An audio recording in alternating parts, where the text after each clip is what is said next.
Ever felt tongue-tied in a heated argument? The audiobook Verbal Judo, The Art of Linguistic Self-Defense has your back. Master the art of transforming hostile exchanges into productive dialogues and learn to deflect verbal attacks with martial artist precision. Don't let poor communication skills hold you back. Elevate your personal and professional relationships, win arguments without making enemies, and navigate life's toughest conversations with confidence and grace.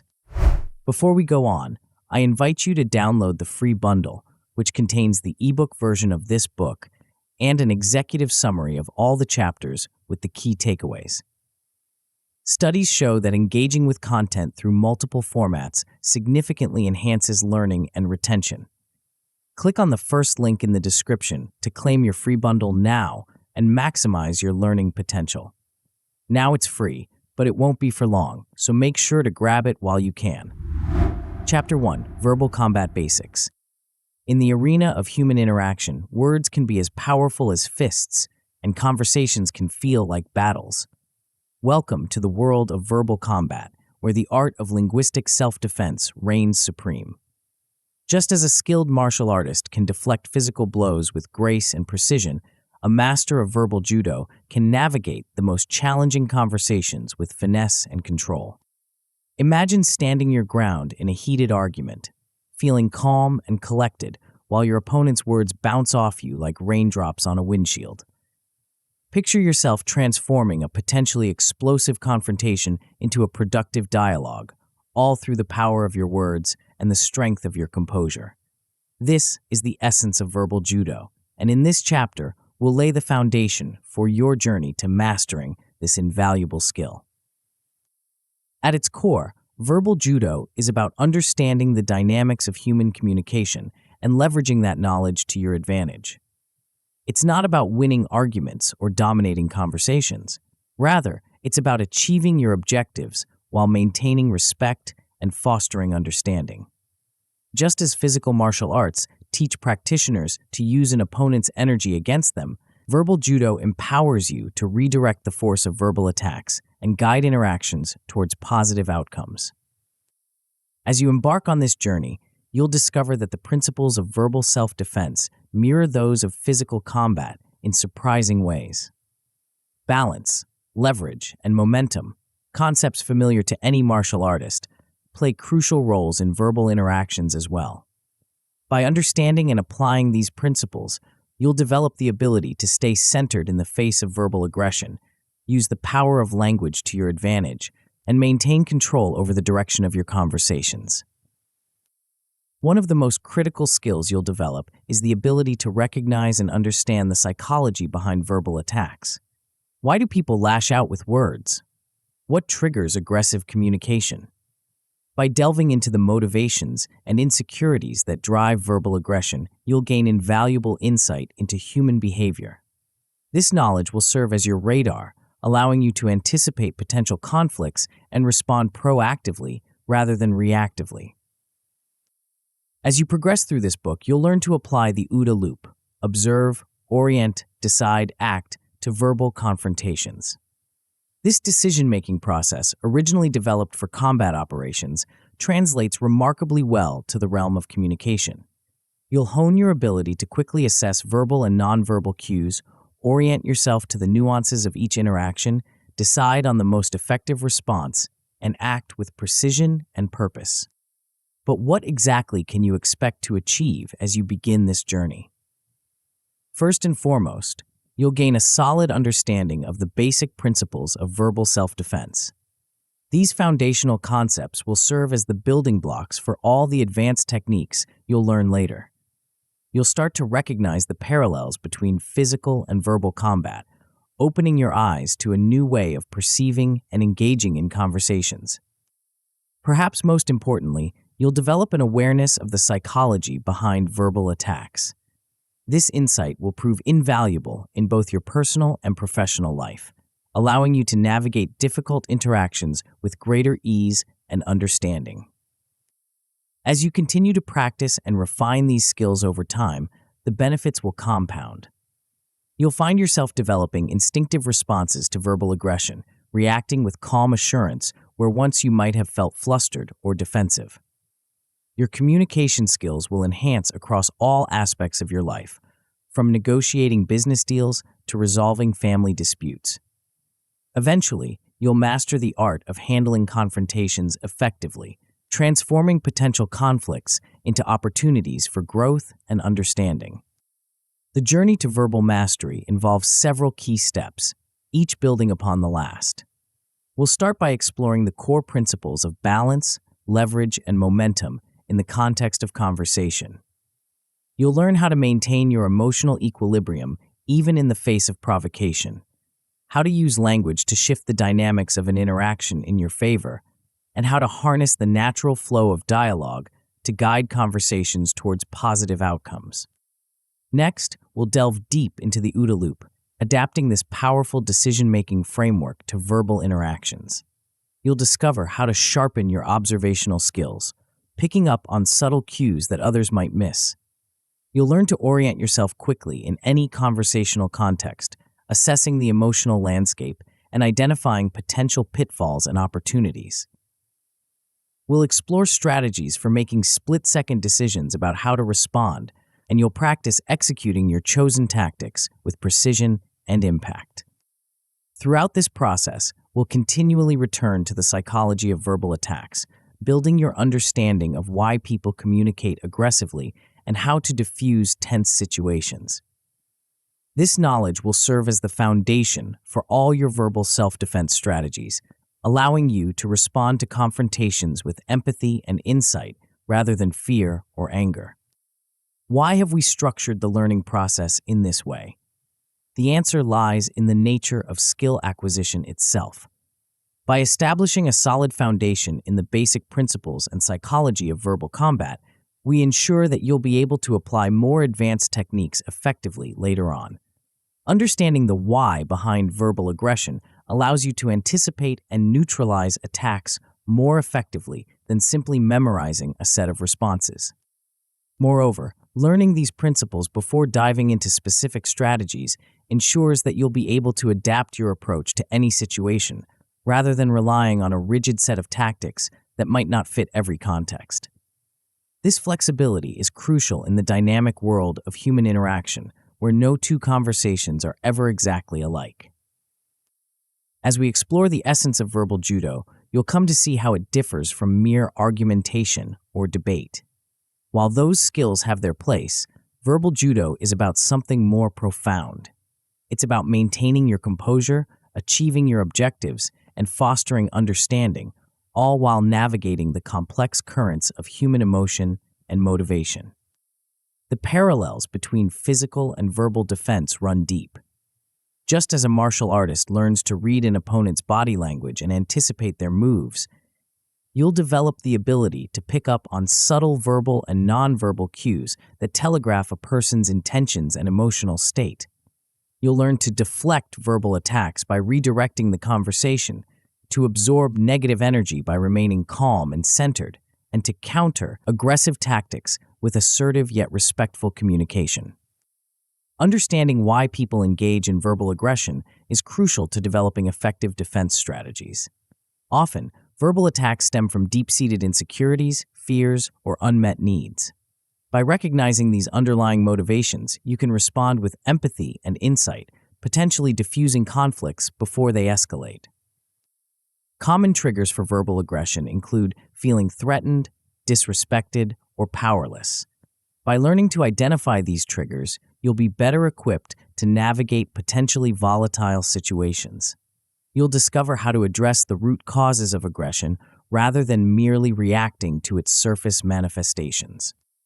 The role of ego in verbal confrontations cannot be overstated. Many conflicts arise or escalate because one or both parties feel their self-image is under attack. By understanding how to protect and respect both your own ego and that of your conversational partner, you'll be able to navigate even the most challenging interactions with grace and effectiveness. As we delve into the principles of balance, leverage, and momentum in verbal combat, you'll discover how to achieve conversational equilibrium. This involves maintaining your emotional stability while also creating a sense of fairness and mutual respect in the interaction.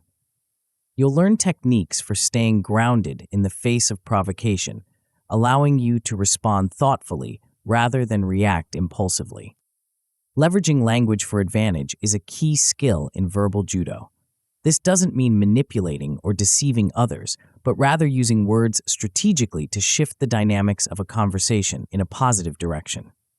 You'll explore how to frame issues in ways that encourage cooperation rather than confrontation, and how to use questions effectively to guide the flow of dialogue. Utilizing momentum in dialogue is about recognizing and harnessing the natural ebb and flow of conversation. Just as a martial artist might use an opponent's forward motion to execute a throw, you'll learn to use the energy of a conversation, even a confrontational one, to steer it towards a constructive outcome. The OUDA loop, observe, orient, decide, act, provides a powerful framework for navigating verbal confrontations. In the observe phase, you'll hone your ability to pick up on both verbal and nonverbal cues, from tone of voice and word choice to body language and facial expressions.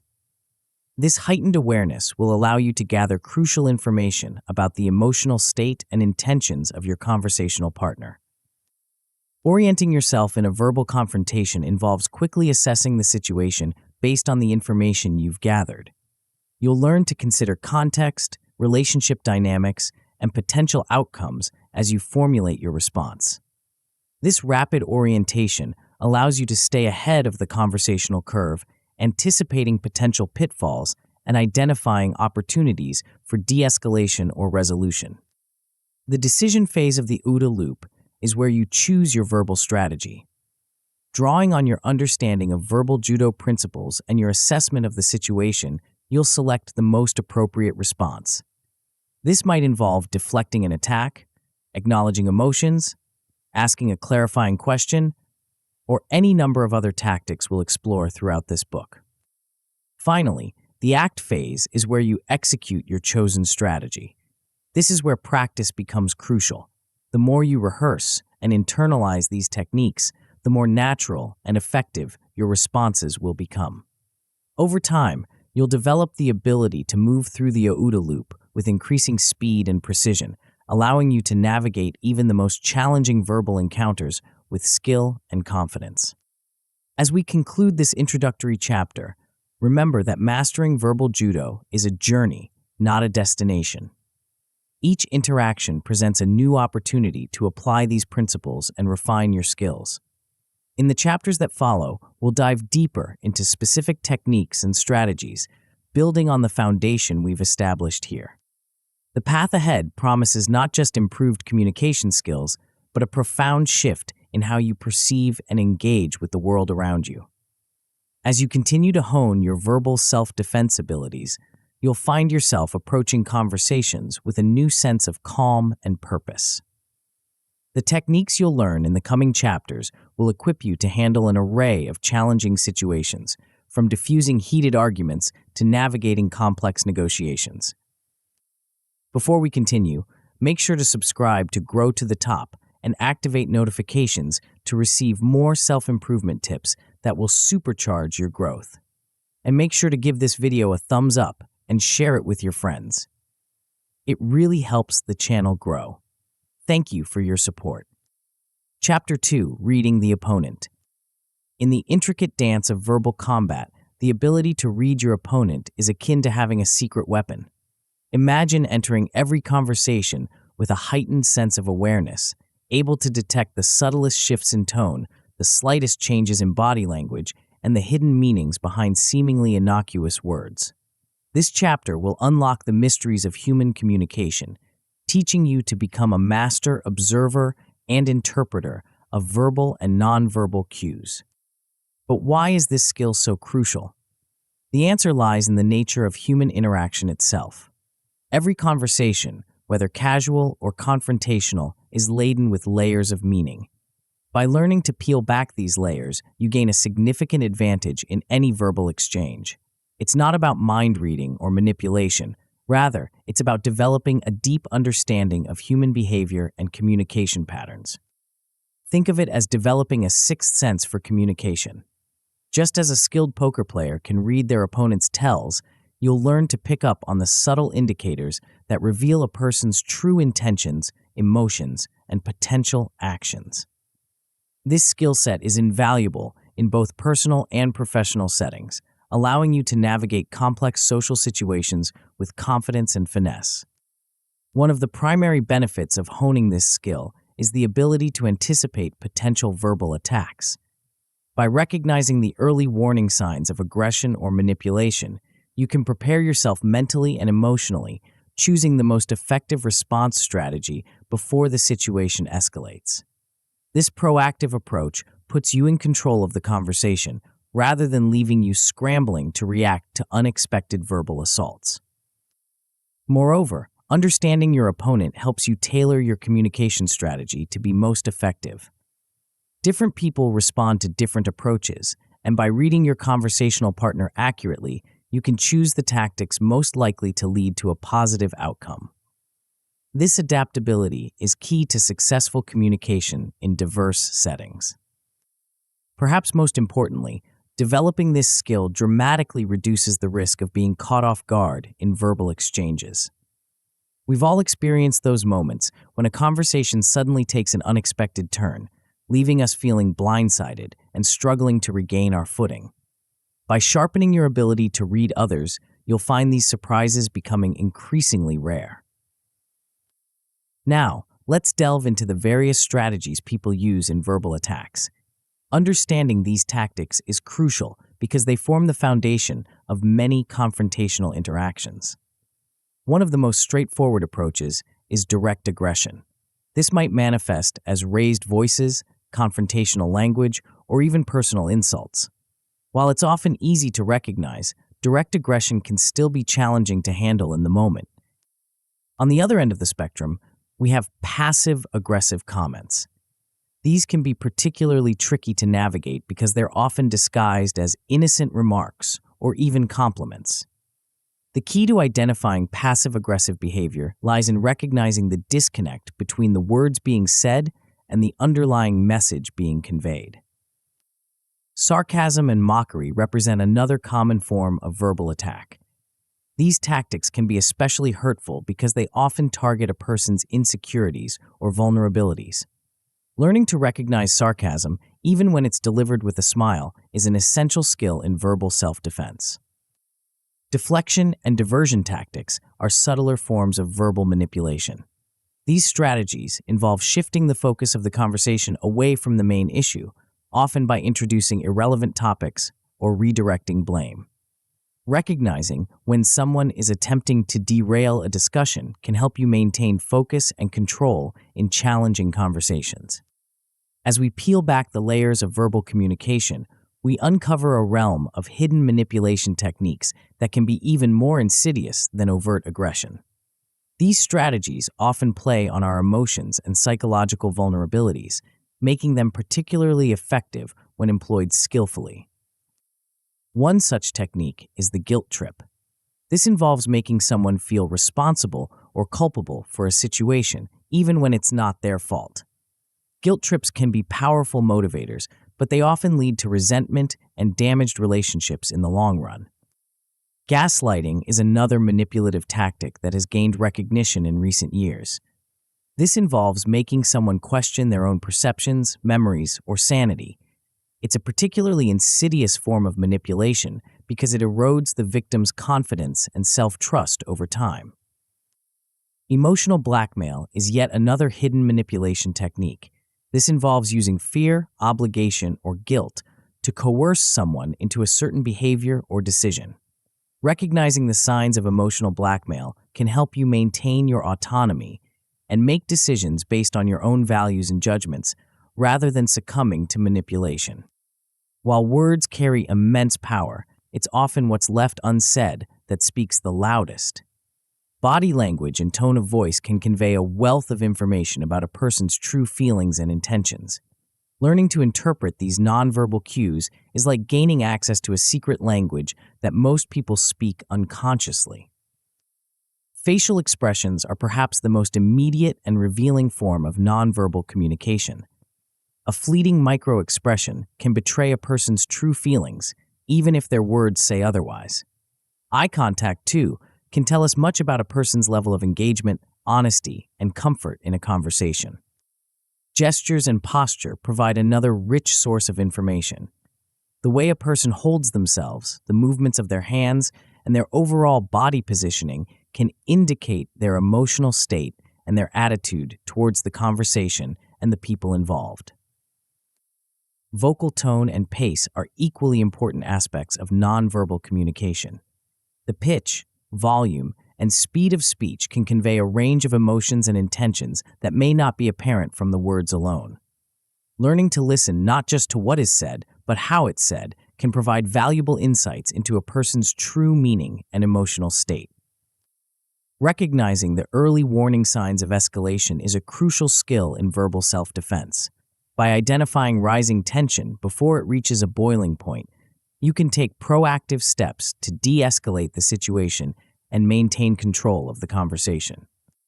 One key indicator of rising tension is a change in the overall energy of the interaction. This might manifest as increased restlessness, fidgeting, or sudden stillness. Paying attention to these subtle shifts can alert you to potential conflict before it becomes overt. Identifying trigger points is another important aspect of recognizing escalation. These are topics or phrases that consistently lead to heightened emotions or conflict. By recognizing these triggers, you can navigate around them or address them more sensitively to prevent unnecessary escalation. There are also specific signs of impending aggression that, once recognized, can help you prepare for and potentially prevent a verbal attack. These might include changes in breathing patterns, clenched fists, or a sudden shift in tone or volume of speech. It's important to note that verbal aggression and communication styles can vary significantly across cultures. What might be considered aggressive or confrontational in one culture could be a normal mode of expression in another. Understanding these cultural variations is crucial for accurate interpretation and effective communication in diverse settings. Cultural contexts play a significant role in shaping communication norms. For example, some cultures value direct communication, while others prefer more indirect or implicit forms of expression. Recognizing these differences can help you avoid misinterpreting behavior or inadvertently causing offense. Adapting to different communication styles is a key skill in our increasingly globalized world. This doesn't mean completely changing your own style, but rather developing the flexibility to adjust your approach based on the cultural context of the interaction. Avoiding cultural misunderstandings requires a combination of knowledge, awareness, and sensitivity. It's important to educate yourself about different cultural norms and to approach cross-cultural interactions with an open mind and a willingness to learn. While understanding the theory behind reading opponents is crucial, true mastery comes through practice. There are several practical exercises you can engage in to hone your skills in recognizing and interpreting verbal and nonverbal cues.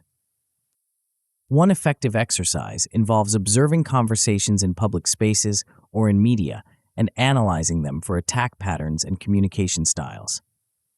Pay attention to the words used, the tone of voice, and the body language of the participants. Try to identify the strategies being employed and the underlying emotions driving the interaction. Role-playing scenarios provide another valuable opportunity to practice reading cues in a controlled environment. Work with a partner to act out various confrontational situations, taking turns being the attacker and the defender. This allows you to experience both sides of the interaction and develop your skills in a safe setting. Journaling your experiences can also be a powerful tool for identifying common triggers and patterns in your own interactions. After challenging conversations, take some time to reflect on what happened. What cues did you notice? What strategies were employed? How did you respond? Over time, this practice can help you recognize recurring themes and develop more effective strategies for handling them. As you develop your skills in reading opponents, you'll likely see a progression in your abilities. At a basic level, you'll become adept at recognizing common verbal attack strategies. This alone can significantly improve your ability to navigate challenging conversations. With continued practice, you'll find yourself able to anticipate attacks before they occur, giving you time to prepare your responses and maintain control of the interaction. This proactive approach can transform potentially confrontational situations into productive dialogues. At the highest level of mastery, reading opponents becomes almost instinctive. You'll find yourself able to pick up on subtle cues and adjust your approach in real time, often diffusing potentially volatile situations before they even begin. This level of skill allows for truly effective communication in even the most challenging circumstances. Of course, as with any skill, there are potential pitfalls to be aware of as you develop your abilities in reading opponents. One common issue is misreading signals, which can lead to inappropriate responses or unnecessary conflict. The key to overcoming this is continued practice and a willingness to seek feedback from others. Another potential problem is overgeneralizing cultural behaviors. While understanding cultural norms is important, it's crucial to remember that individuals within a culture can vary widely in their communication styles. Avoid making assumptions based solely on cultural background, and always approach each interaction with an open mind. Finally, there's a risk of becoming overly suspicious or paranoid as you become more attuned to subtle cues and potential manipulation tactics. It's important to maintain a balance between vigilance and openness, remembering that not every interaction is a potential confrontation. As we conclude this chapter on reading opponents, you've gained valuable insights into the complex world of human communication. You've learned to recognize various verbal attack strategies, uncover hidden manipulation techniques, and interpret the wealth of information conveyed through body language and tone. You've explored the importance of cultural awareness in communication and discovered practical exercises to hone your skills. But this is just the beginning of your journey in mastering verbal judo. As you continue to practice and refine these skills, you'll find yourself navigating conversations with increased confidence and effectiveness. The ability to read your opponents accurately opens up new possibilities for constructive dialogue and conflict resolution. In the next chapter, we'll delve into a crucial aspect of verbal self-defense that builds upon everything you've learned about reading opponents. We'll explore a powerful technique that can transform the way you approach challenging conversations, allowing you to maintain your composure even in the face of intense verbal attacks. Are you ready to discover the secret to unshakable calm in the midst of conversational storms? Chapter 3: Emotional Equilibrium. In the heat of a verbal confrontation, maintaining your composure can feel like trying to balance on a tightrope during a hurricane. Your heart races, your palms sweat, and your mind becomes a whirlwind of reactive thoughts. Yet, in these charged moments, your ability to stay centered can be the difference between escalating a conflict and resolving it peacefully. This chapter will introduce you to the art of emotional equilibrium, a skill that can transform the way you navigate challenging conversations. But what exactly is emotional equilibrium, and why is it so crucial in verbal combat? At its core, it's about maintaining a state of inner calm and balance, regardless of the external circumstances. It's the ability to respond thoughtfully rather than react impulsively, even when faced with provocation or aggression. This skill is not about suppressing emotions or becoming a stoic automaton. Rather, it's about developing a deep well of inner strength and stability that allows you to engage fully in conversations without being swept away by emotional currents. The importance of emotional equilibrium in verbal interactions cannot be overstated. When you're able to maintain your composure, you prevent conflicts from escalating unnecessarily. Think about times when a minor disagreement spiraled into a full-blown argument. Often, these escalations occur because one or both parties lose their emotional footing, leading to a cascade of reactive behaviors that fuel the conflict. Moreover, emotional balance leads to better decision-making in the midst of challenging conversations.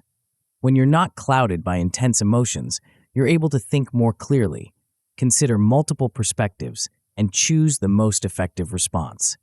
This clarity of thought can be the key to finding constructive solutions in even the most contentious discussions. Maintaining emotional equilibrium also demonstrates a level of confidence and professionalism that can be incredibly powerful in both personal and professional settings. When others see that you remain unruffled in the face of provocation, it often inspires respect and can even influence them to modulate their own behavior.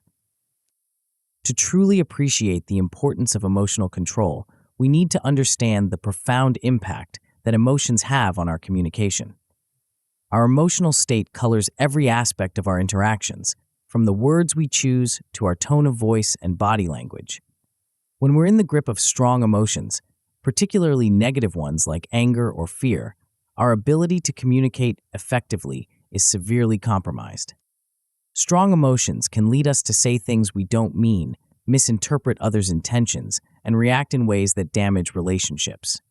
They can cause us to lose sight of our long-term goals in favor of short-term emotional satisfaction. In professional settings, losing emotional control can have serious consequences, potentially damaging your reputation or even jeopardizing your career.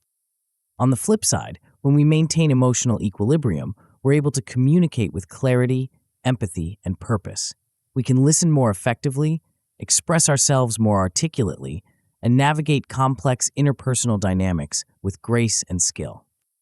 So how do we cultivate this invaluable skill of emotional equilibrium?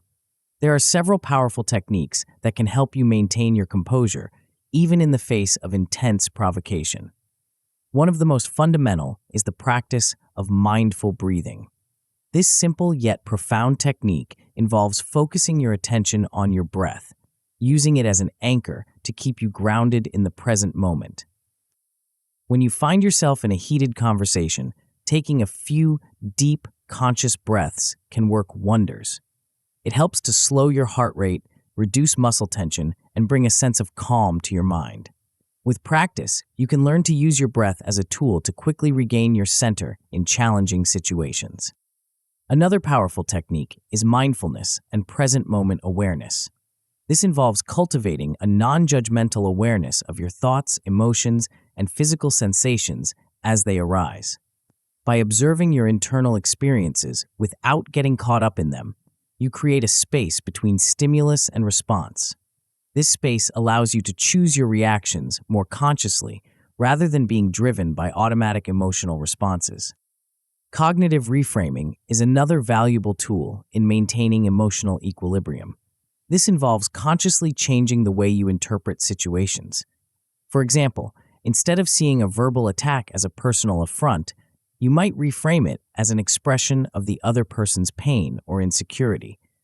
This shift in perspective can help you respond with empathy rather than defensiveness.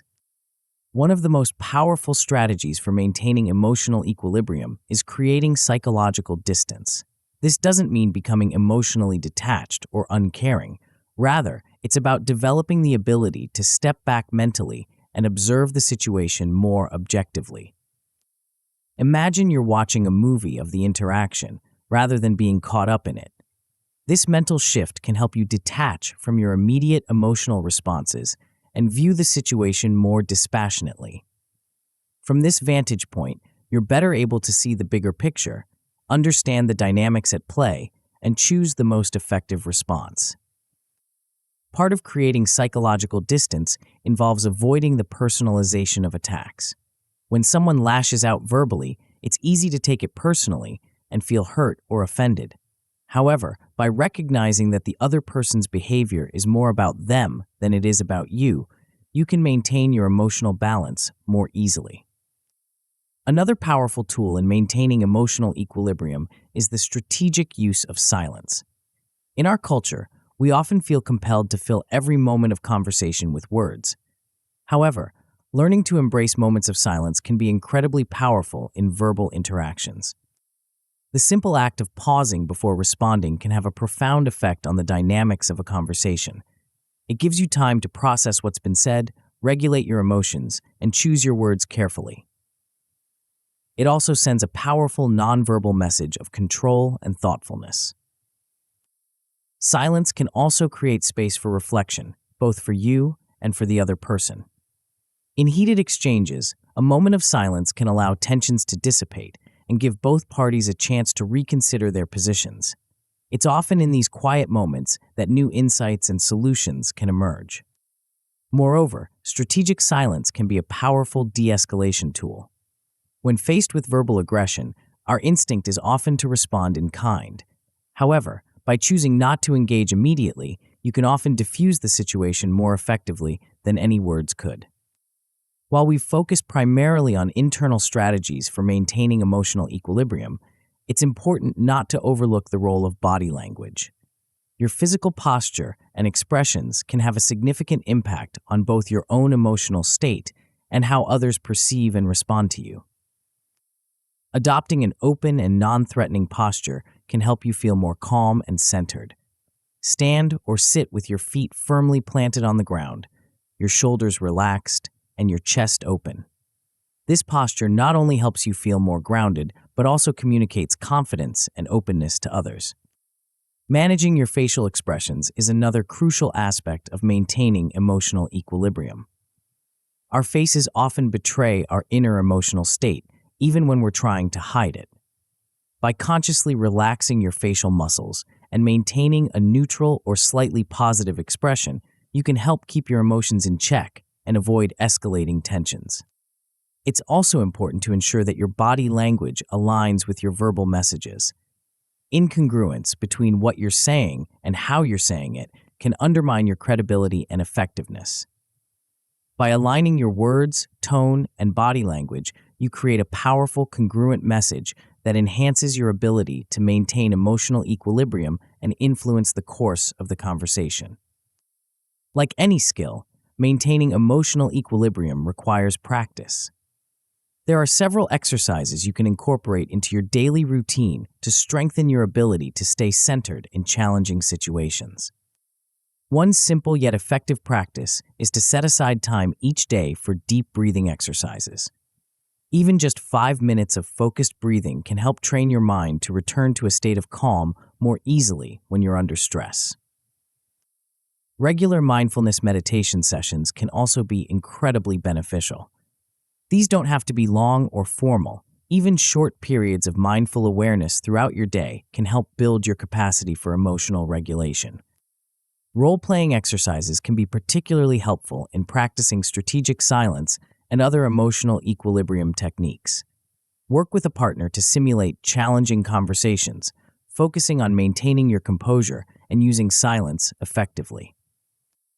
As you develop your skills in emotional equilibrium, you'll likely notice a progression in your abilities.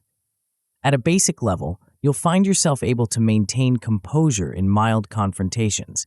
This alone can significantly improve your day-to-day interactions and reduce unnecessary conflicts. With continued practice, you'll develop the ability to stay calm even during intense verbal attacks. This level of emotional control can be transformative, allowing you to navigate highly charged situations with grace and effectiveness.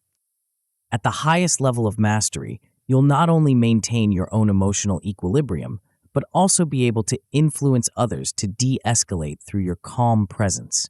This ability to shape the emotional tone of interactions is a hallmark of true emotional intelligence and interpersonal effectiveness. Of course, developing emotional equilibrium is not without its challenges. One common difficulty is simply remembering to use these techniques in the heat of the moment. This is where regular practice becomes crucial. The more you incorporate these strategies into your daily life, the more automatic they'll become when you need them most. Another potential pitfall is appearing disengaged or uncaring when you're working to maintain emotional distance. It's important to balance detachment with active engagement, showing that you're listening and responding thoughtfully, even as you maintain your inner calm.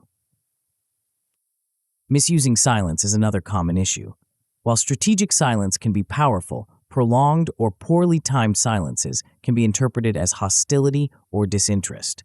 Learning to use pauses appropriately takes practice and sensitivity to the nuances of each interaction. As we conclude this chapter on emotional equilibrium, you've gained valuable insights into the power of maintaining your composure in challenging verbal interactions. You've learned techniques for regulating your emotions, creating psychological distance, and using silence strategically. You've explored the importance of congruent body language and discovered practical exercises to strengthen your emotional control. But maintaining emotional equilibrium is just one piece of the puzzle in mastering verbal judo. In the next chapter, we'll explore a set of powerful techniques that build upon this foundation of inner calm. These strategies will allow you to not just withstand verbal attacks, but to redirect them with the skill of a martial arts master. Are you ready to learn how to turn your opponent's verbal energy against them, transforming confrontations into opportunities for understanding and resolution? Chapter 4. Deflection Techniques. Imagine yourself as a skilled martial artist, facing an opponent who's charging at you with full force. Instead of meeting their attack head-on, you step aside at the last moment, redirecting their momentum and causing them to stumble past you. This graceful maneuver, which uses the attacker's own energy against them, is the essence of what we'll explore in this chapter, but in the realm of verbal communication. In the world of words, conflicts can arise suddenly and with great intensity. The ability to deflect and redirect hostile verbal energy is a crucial skill that can prevent escalation, maintain focus on constructive outcomes, and preserve relationships. But what exactly do we mean by deflection in the context of verbal judo? Deflection techniques are not about avoiding issues or running away from confrontations. Rather, they're sophisticated methods of engaging with challenging conversations in a way that diffuses tension and steers the interaction towards more productive territory. These techniques allow you to acknowledge the other person's perspective while subtly shifting the direction of the dialogue. The importance of mastering deflection techniques cannot be overstated. In our personal and professional lives, we often encounter situations where emotions run high and words become weapons. Without proper skills to handle these moments, we risk escalating conflicts, damaging relationships, and creating unnecessary stress for ourselves and others. By learning to deflect effectively, you can prevent minor disagreements from spiraling into full-blown arguments. You maintain control over your own responses and influence the overall tone of the interaction. This not only helps in resolving immediate conflicts, but also contributes to building stronger, more resilient relationships over time. Moreover, deflection techniques allow you to stay focused on constructive outcomes even when faced with hostility or aggression. Instead of getting caught up in a cycle of attack and defense, you can guide the conversation towards problem-solving and mutual understanding. This skill is invaluable in both personal and professional settings, where maintaining positive relationships and achieving shared goals are crucial. One of the fundamental deflection techniques is the art of redirecting hostile energy. This involves acknowledging the other person's emotions or concerns while simultaneously steering the conversation in a more constructive direction. It's a delicate balance. You want to show that you've heard and understood the other person, but you also want to shift the focus away from conflict and towards resolution. One way to do this is by gracefully changing the subject. This doesn't mean abruptly switching topics in a way that feels dismissive.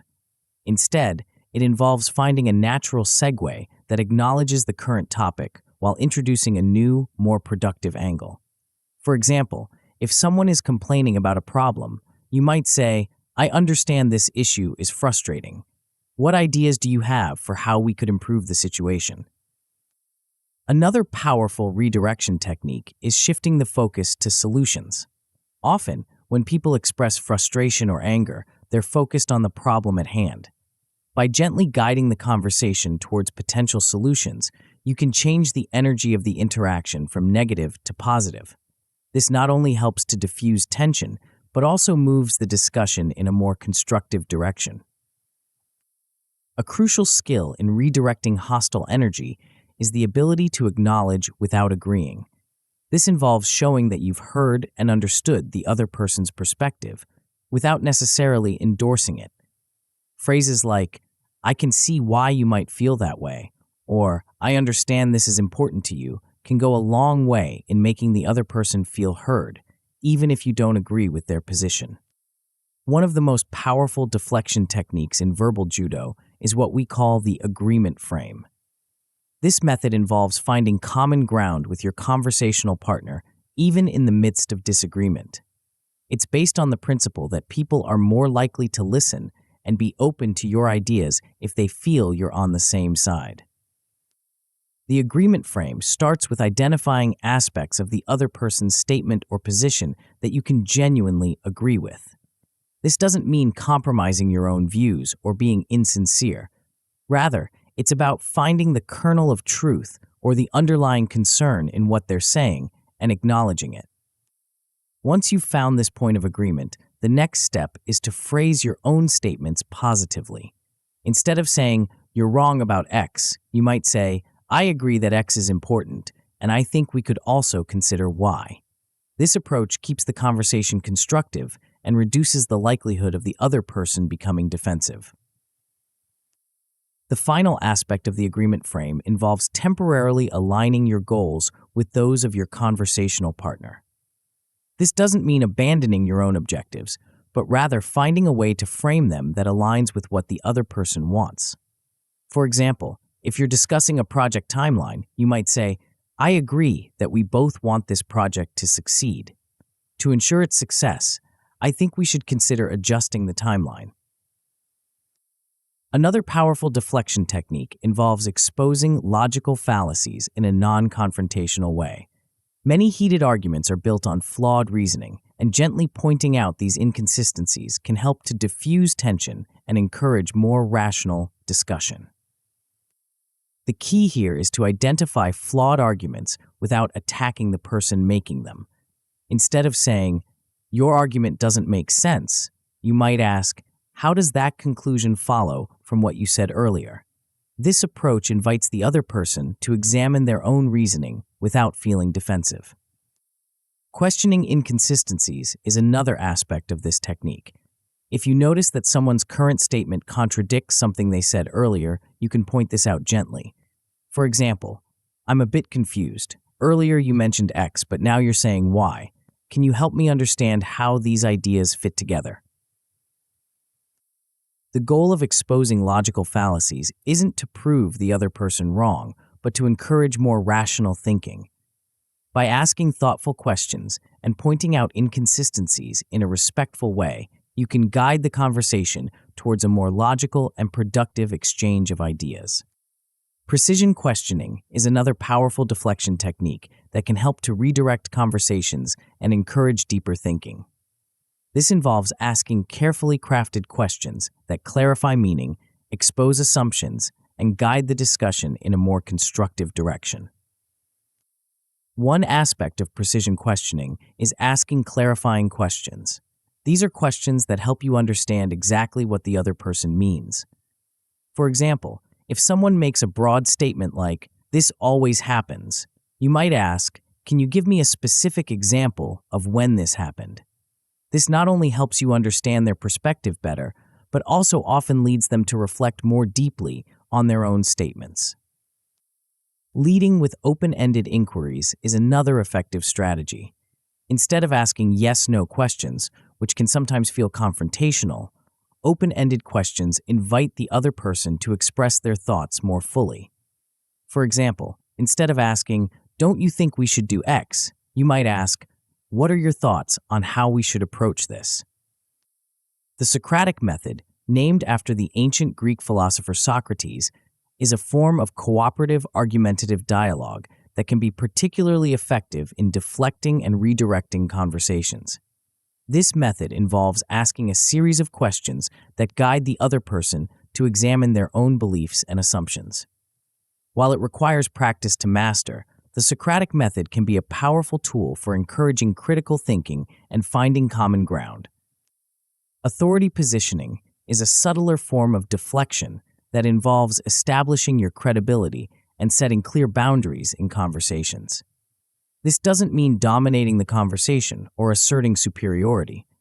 Rather, it's about communicating in a way that conveys confidence and competence, which can help to diffuse potential conflicts before they arise. Establishing credibility involves demonstrating your knowledge or experience relevant to the topic at hand. This might involve sharing relevant information or referring to your qualifications when appropriate. The key is to do this in a way that feels natural and not boastful. Setting boundaries firmly but respectfully is another important aspect of authority positioning. This involves being clear about what you're willing and unwilling to do or discuss. For example, you might say, "I'm happy to discuss this issue, but I want to be clear that personal attacks are off limits." Communicating confidence is the final piece of authority positioning. This involves not just what you say, but how you say it. Speaking clearly and calmly, maintaining good posture, and making appropriate eye contact all contribute to an air of confidence that can help to diffuse potential conflicts. Like any skill, mastering deflection techniques requires practice. There are several exercises you can engage in to hone your abilities. One effective practice is to incorporate the agreement frame into your daily conversations. Start by looking for opportunities to find common ground, even in minor disagreements. Pay attention to how this affects the tone and outcome of your interactions. Engaging in friendly debates with the specific goal of identifying logical fallacies can also be a valuable exercise.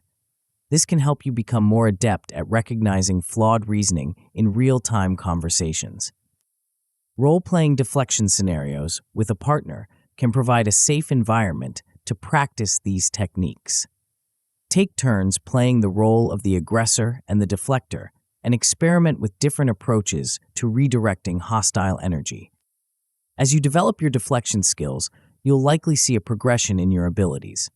At a basic level, you'll become adept at deflecting minor hostility effectively. This alone can significantly improve your day-to-day interactions and reduce unnecessary conflicts. With continued practice, you'll find yourself able to redirect even aggressive conversations smoothly. This level of skill can be transformative, allowing you to navigate highly charged situations with grace and effectiveness. At the highest level of mastery, you'll be able to transform confrontations into cooperative dialogues. This ability to shape the tone and direction of challenging conversations is a hallmark of true verbal judo mastery. Of course, as with any powerful tool, there are potential pitfalls to be aware of when using deflection techniques.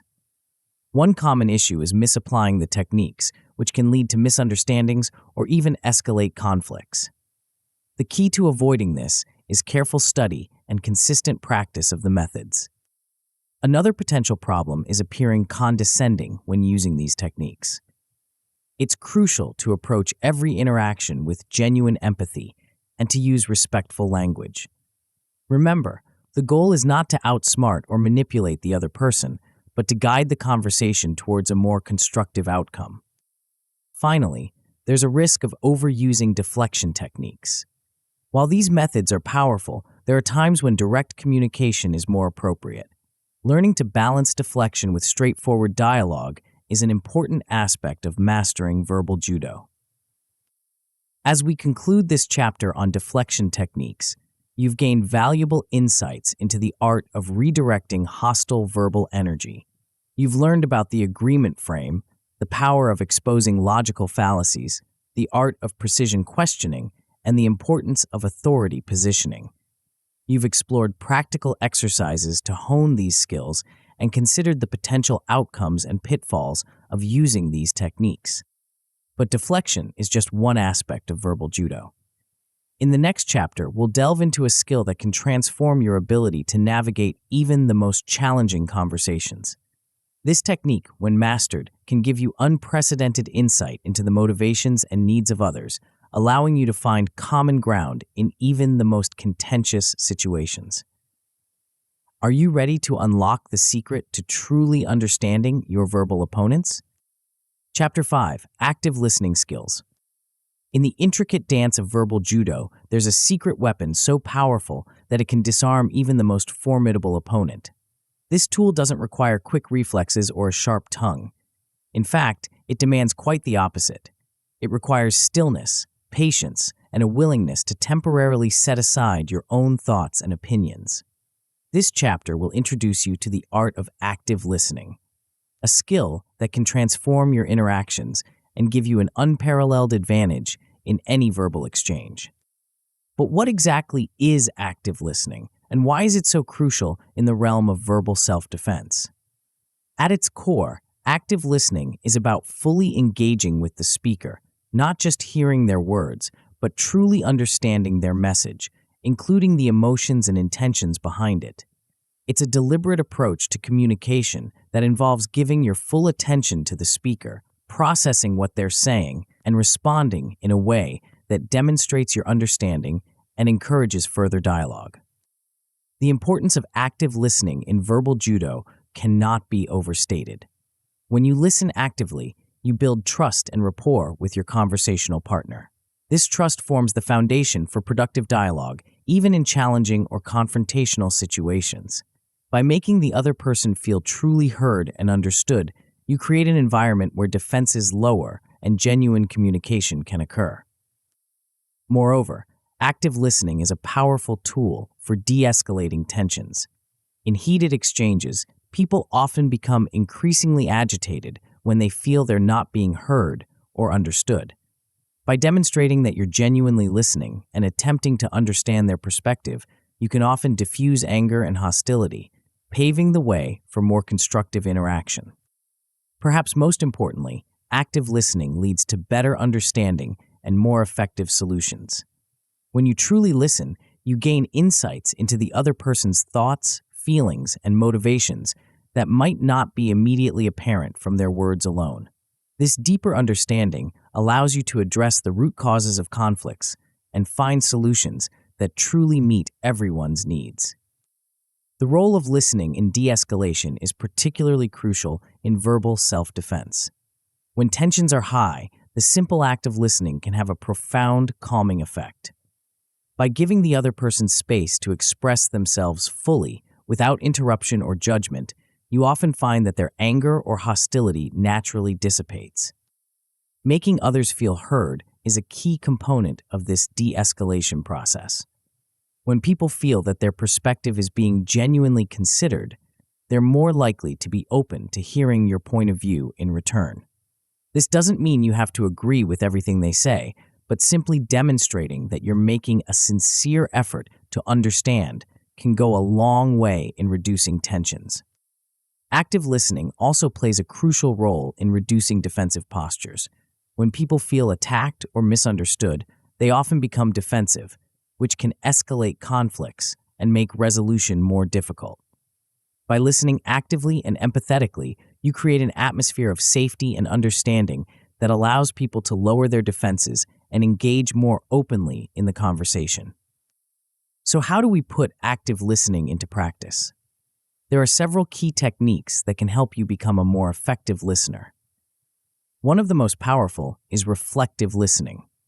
This involves paraphrasing what the other person has said and reflecting it back to them. For example, you might say, "So what I'm hearing is," or "It sounds like you're feeling." This not only demonstrates that you're listening, but also gives the speaker an opportunity to clarify or expand on their points. Summarizing and paraphrasing are closely related to reflective listening. These techniques involve condensing the main points of what the speaker has said and restating them in your own words. This shows that you've been paying attention and helps to ensure that you've accurately understood their message. It also gives the speaker a chance to correct any misunderstandings. Another useful technique in active listening is the use of minimal encouragers. These are small verbal or nonverbal cues that show you're engaged and encourage the speaker to continue. They might include nodding, maintaining eye contact, or using brief verbal affirmations like "I see" or These simple cues can be surprisingly powerful in making the speaker feel heard and encouraging them to share more. Empathy plays a crucial role in effective active listening. It involves not just understanding the words being spoken, but also tuning into the emotional state of the speaker. This requires a willingness to put yourself in the other person's shoes and try to see the situation from their perspective. Understanding emotional states is a key aspect of empathetic listening. This involves paying attention to tone of voice, facial expressions, and body language, as well as the content of what's being said. By tuning into these nonverbal cues, you can often gain a deeper understanding of how the speaker is feeling, even if they're not explicitly stating their emotions.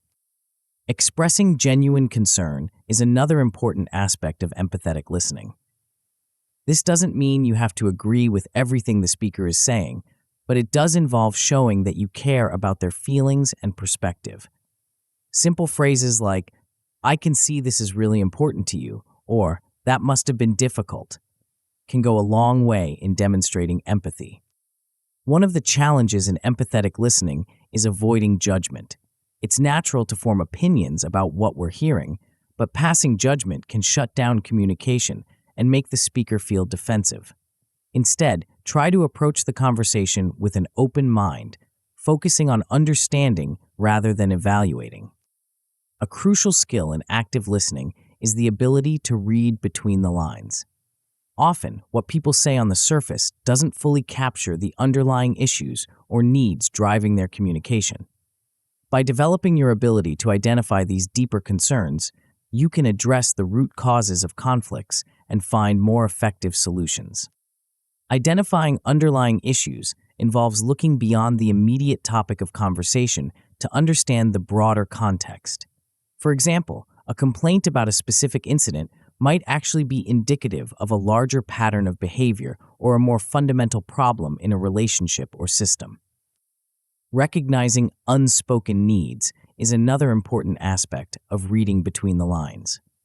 People often have needs or desires that they're not explicitly stating, either because they're not fully aware of them or because they don't feel comfortable expressing them directly. By tuning into these unspoken needs, you can often find solutions that address the real issues at hand. Addressing the root cause of a problem rather than just its symptoms is key to finding lasting solutions. This requires patience and a willingness to dig deeper, asking probing questions and really listening to the answers. It might take more time initially, but it often leads to more satisfying and sustainable outcomes. Of course, effective listening isn't always easy. There are many barriers that can interfere with our ability to truly hear and understand others. One of the most common is distraction. In our fast-paced, technology-driven world, it's all too easy to be pulled away by notifications, incoming messages, or simply the constant stream of thoughts in our own minds. Managing distractions is crucial for effective listening. This might involve finding a quiet space for important conversations, turning off electronic devices, or simply making a conscious effort to focus your attention on the speaker. It's about creating an environment, both externally and internally, that's conducive to deep listening. Controlling internal dialogue is another important aspect of overcoming listening barriers. We all have an internal monologue running in our heads, and sometimes this can interfere with our ability to truly hear what others are saying. You might find yourself formulating responses, making judgments, or getting caught up in your own thoughts rather than fully focusing on the speaker. Learning to quiet this internal chatter is a key skill in active listening. Staying present is perhaps the most fundamental aspect of effective listening. This involves fully engaging with the current moment rather than getting caught up in thoughts about the past or future. It's about giving your full attention to the speaker and the conversation at hand, rather than letting your mind wander to other concerns. Like any skill, active listening improves with practice. There are several exercises you can engage in to hone your listening abilities. One effective practice is to engage in active listening drills with a partner. Take turns speaking and listening, with the listener focusing on using reflective listening techniques and minimal encouragers. After each round, discuss how it felt to be the speaker and the listener, and what you noticed about the interaction.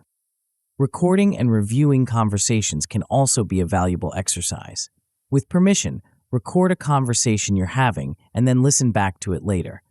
Pay attention to how much you're really listening versus thinking about your own responses. Notice any missed opportunities for deeper understanding or empathy. Empathy mapping exercises can help you develop your ability to tune into others' emotions and perspectives. This involves imagining yourself in someone else's situation and considering what they might be thinking, feeling, seeing, and hearing. This can help you approach conversations with greater empathy and understanding. As you develop your active listening skills, you'll likely see a progression in your abilities. At a basic level, you'll find yourself able to improve understanding in conversations. You'll catch details you might have missed before and gain a clearer picture of what others are trying to communicate. With continued practice, you'll develop the ability to de-escalate conflicts through listening. You'll find that by truly hearing others out and demonstrating your understanding, you can often diffuse tense situations and find common ground.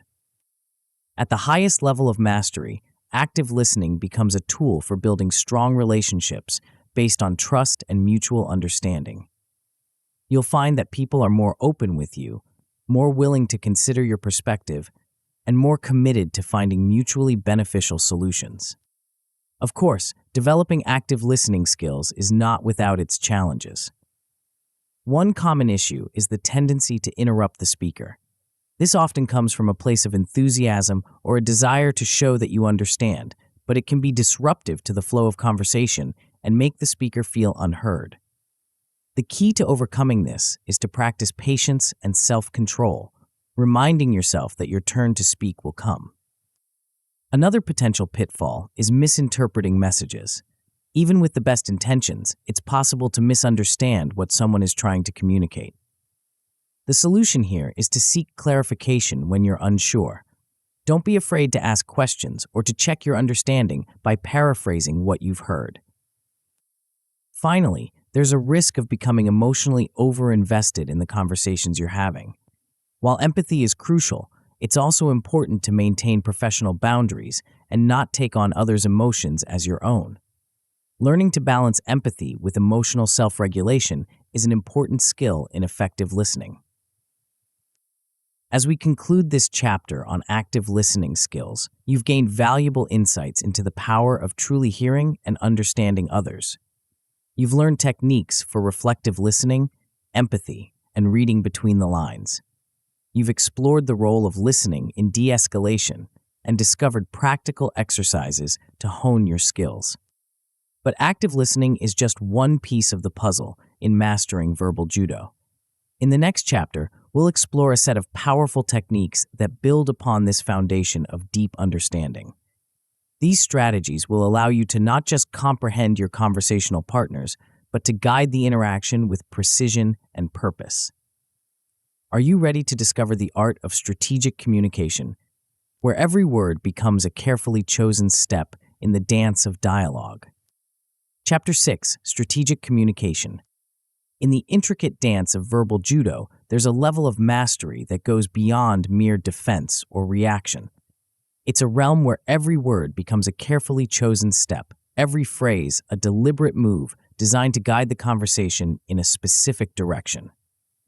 Welcome to the world of strategic communication, where language becomes a powerful tool for shaping outcomes and fostering cooperation. But what exactly do we mean by strategic communication? At its core, it's about using language with intention and precision. It's the art of choosing your words carefully, framing your messages effectively, and positioning yourself in a way that maximizes your influence while minimizing resistance. Think of it as the verbal equivalent of a chess grandmaster, always thinking several moves ahead and orchestrating the flow of the game.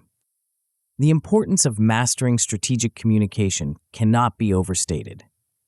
In both personal and professional settings, the ability to communicate strategically can dramatically enhance your influence and persuasive power. It allows you to convey your ideas and needs in a way that resonates with others, increasing the likelihood that they'll be receptive to your perspective.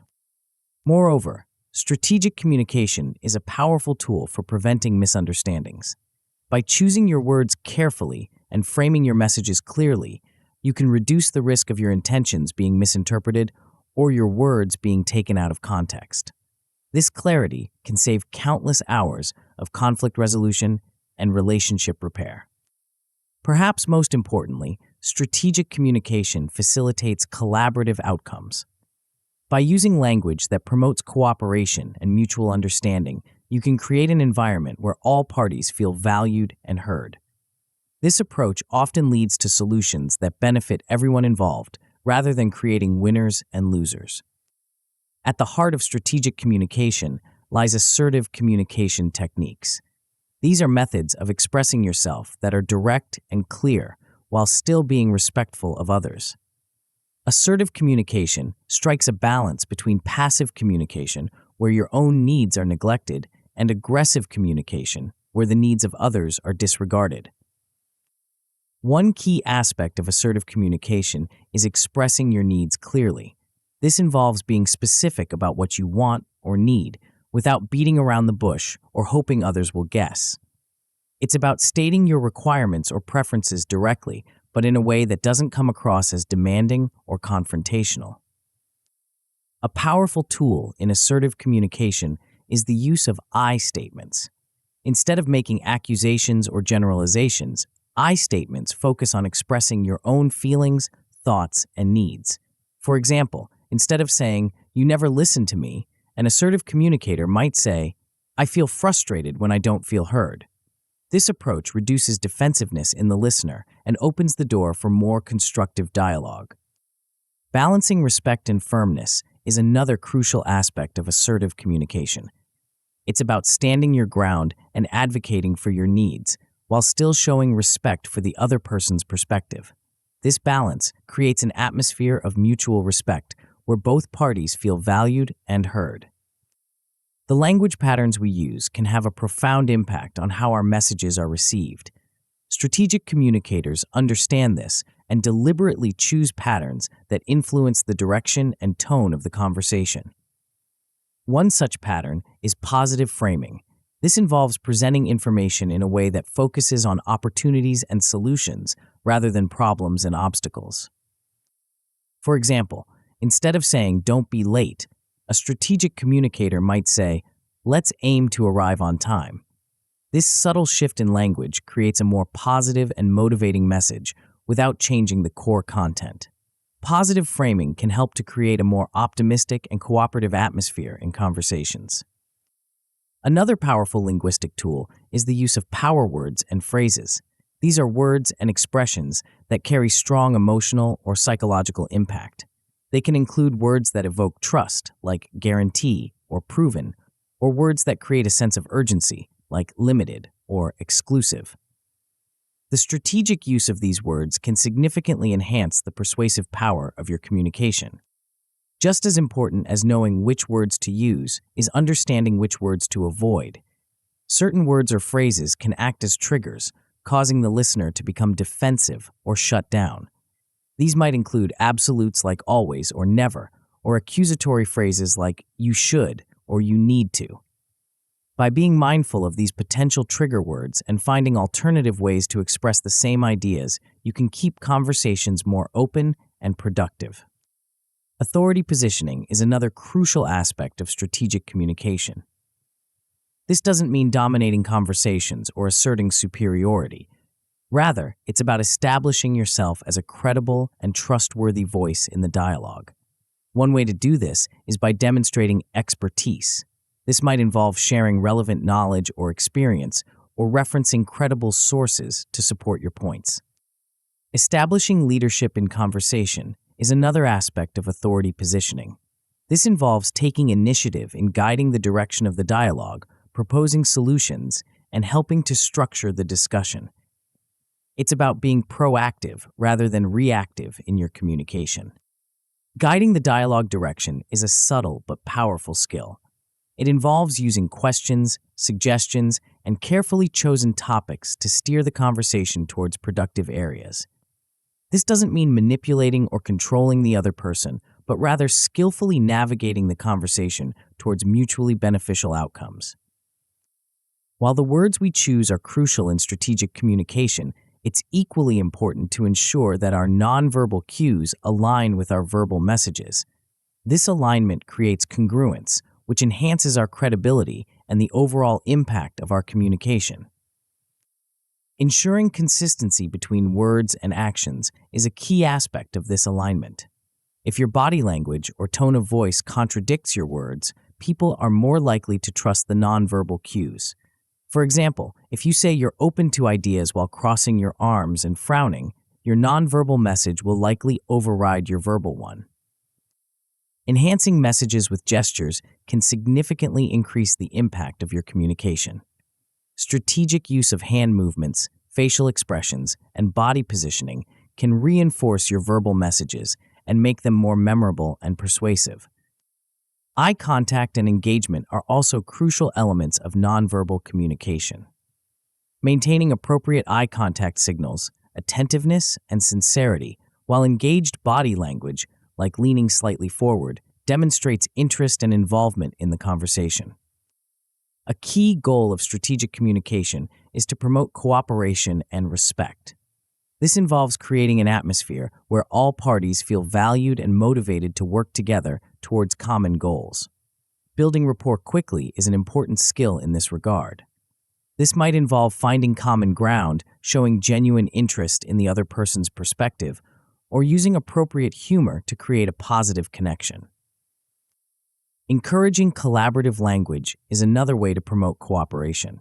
This involves using inclusive words like we and us rather than I and you, and framing challenges as shared problems to be solved together. It's about creating a sense of teamwork and shared purpose in your communication. Acknowledging contributions is also crucial in fostering a cooperative atmosphere. This involves recognizing and appreciating the ideas, efforts, and perspectives of others. By doing so, you encourage further participation and create a positive feedback loop of collaboration.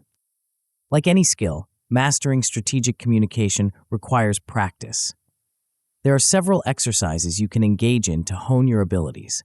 One effective practice is crafting and delivering assertive statements.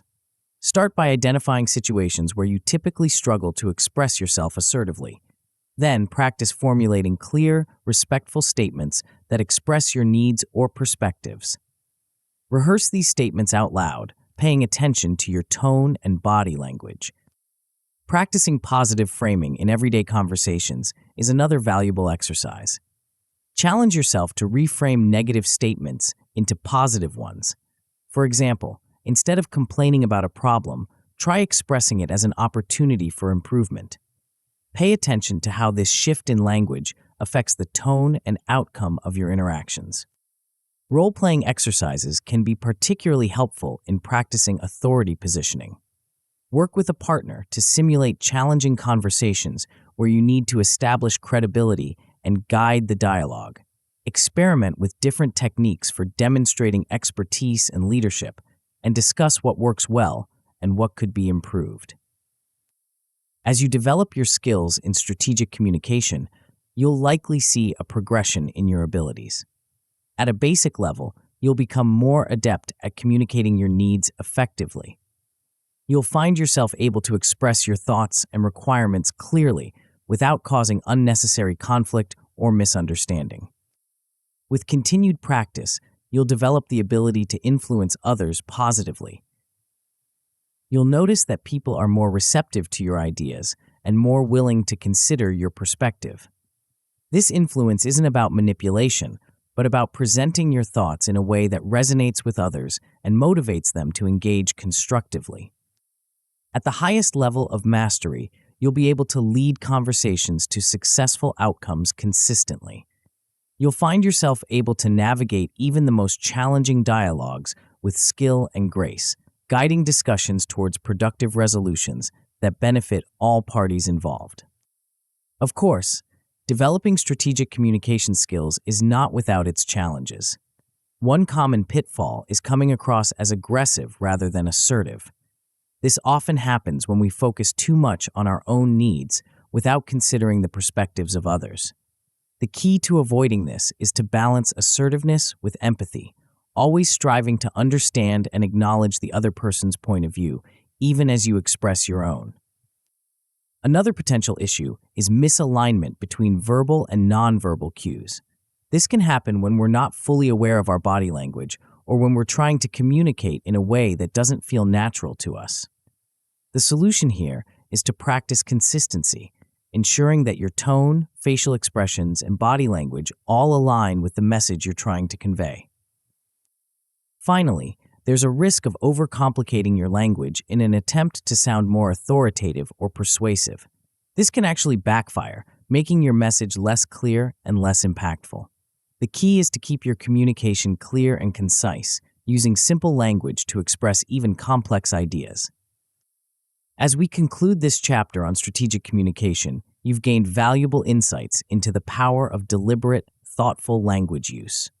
You've learned about assertive communication techniques, the impact of language patterns, the importance of authority positioning, and the role of nonverbal communication. You've explored ways to promote cooperation and respect through your words and actions, and discovered practical exercises to hone your skills. But strategic communication is just one piece of the puzzle in mastering verbal judo. In the next chapter, we'll explore a set of techniques that can transform even the most heated confrontations into opportunities for understanding and resolution. These methods, when applied skillfully, can diffuse tension, redirect negative energy, and create pathways to agreement where none seemed possible before. Are you ready to discover the art of verbal Aikido, where the force of conflict itself becomes a tool for creating harmony? Chapter 7: De-escalation Methods. In the heat of a verbal confrontation, when emotions are running high and tensions are mounting, there exists a set of powerful techniques that can turn the tide of conflict. These methods, when applied skillfully, can transform a potentially explosive situation into an opportunity for understanding and resolution. Welcome to the world of de-escalation, where the art of calming heated situations becomes a superpower in your verbal judo arsenal. But what exactly is de-escalation, and why is it so crucial in the realm of verbal self-defense? At its core, de-escalation is about reducing the intensity of a conflict or potentially violent situation. It's the ability to cool tempers, lower defenses, and create an environment where rational discussion can take place. This skill is not about backing down or giving in. Rather, it's about creating a space where both parties can step back from the brink of conflict and find common ground. The importance of mastering de-escalation techniques cannot be overstated. In both personal and professional settings, the ability to calm heated situations can prevent conflicts from spiraling out of control. It allows you to address issues before they become insurmountable, preserving relationships and fostering an atmosphere of mutual respect. Moreover, de-escalation is a powerful tool for protecting relationships. In the heat of the moment, it's all too easy to say or do things that can cause lasting damage. By employing de-escalation techniques, you create an opportunity to address conflicts in a way that strengthens rather than weakens your connections with others. Perhaps most importantly, de-escalation promotes peaceful resolution. By diffusing tension and creating a calmer atmosphere, you open the door to finding solutions that work for all parties involved. This approach often leads to more sustainable outcomes than those reached through confrontation or force. At the heart of effective de-escalation lies a powerful model known as LEAPS. This acronym stands for Listen, Empathize, Ask, Paraphrase, and Summarize. Each of these steps plays a crucial role in the de-escalation process, working together to create a comprehensive approach to managing heated situations. The first step, listen, is about fully engaging with the speaker. This goes beyond simply hearing their words. It involves giving them your complete attention, observing their body language, and trying to understand the emotions behind their message. Active listening in this context can be incredibly powerful, often diffusing tension simply by making the other person feel truly heard. Empathize, the second step, involves connecting emotionally with the other person. This doesn't mean you have to agree with everything they're saying, but it does require you to try to understand their perspective and acknowledge their feelings. Phrases like, "I can see why you might feel that way," can go a long way in building rapport and reducing hostility. The ask step is about gathering information. By asking thoughtful, open-ended questions, you can gain a deeper understanding of the situation and the other person's perspective. This not only helps you get a clearer picture of the issue at hand, but also demonstrates your genuine interest in understanding their point of view. Paraphrasing involves restating what the other person has said in your own words. This serves two important purposes. It confirms that you've understood their message correctly, and it shows them that you're actively listening and engaged in the conversation. This can be particularly effective in de-escalating situations where the other person feels misunderstood or ignored. Finally, summarize involves clarifying agreements and next steps. This step helps ensure that everyone is on the same page and provides a clear path forward. It can also serve as a way to end the conversation on a positive note, focusing on areas of agreement rather than lingering on points of contention. In addition to the LEAPS model, there are certain phrases and language patterns that can be particularly effective in cooling heated situations. These cooling phrases are designed to diffuse tension and create an atmosphere of calm and understanding. Diffusing statements are one category of cooling phrases. These are statements that acknowledge the other person's perspective while gently redirecting the conversation. For example, "I understand this is frustrating, and I want to work with you to find a solution," acknowledges their feelings while moving towards problem solving. Validating feelings is another powerful de-escalation technique. This involves explicitly recognizing and accepting the other person's emotions. Phrases like, "It's understandable that you'd feel angry about this," can help the other person feel heard and understood, often reducing their need to escalate the situation further. Offering supportive language is also crucial in de-escalation.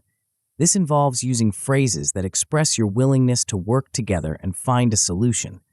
Statements like, "I'm here to help," or "Let's figure this out together," can create a sense of collaboration rather than confrontation.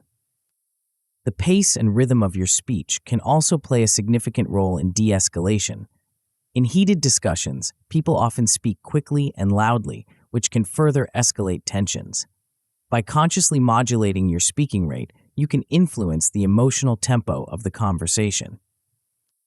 Speaking slowly and calmly can have a contagious effect, encouraging the other person to match your pace.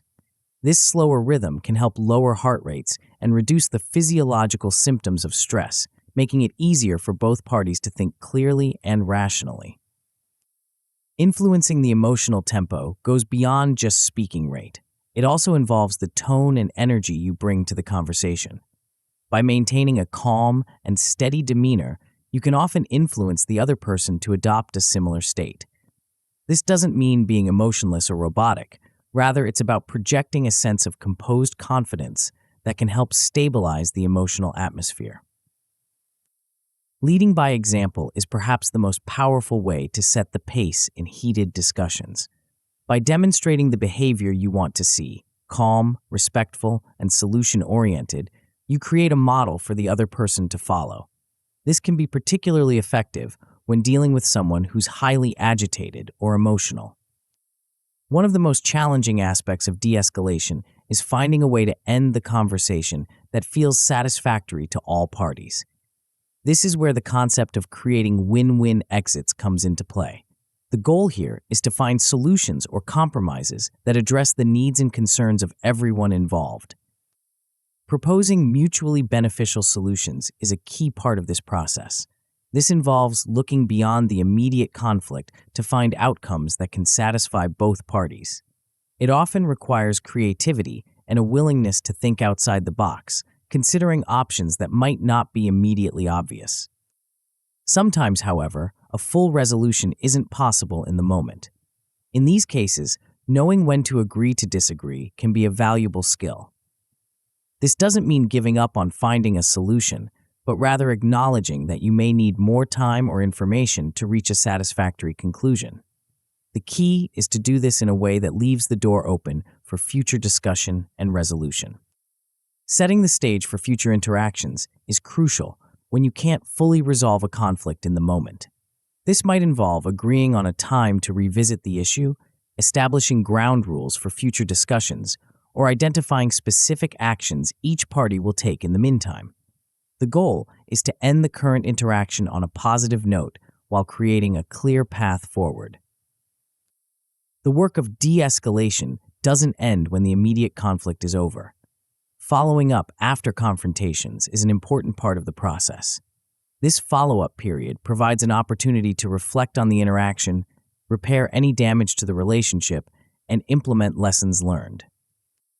Reflecting on the interaction involves taking time to consider what went well and what could have been handled differently.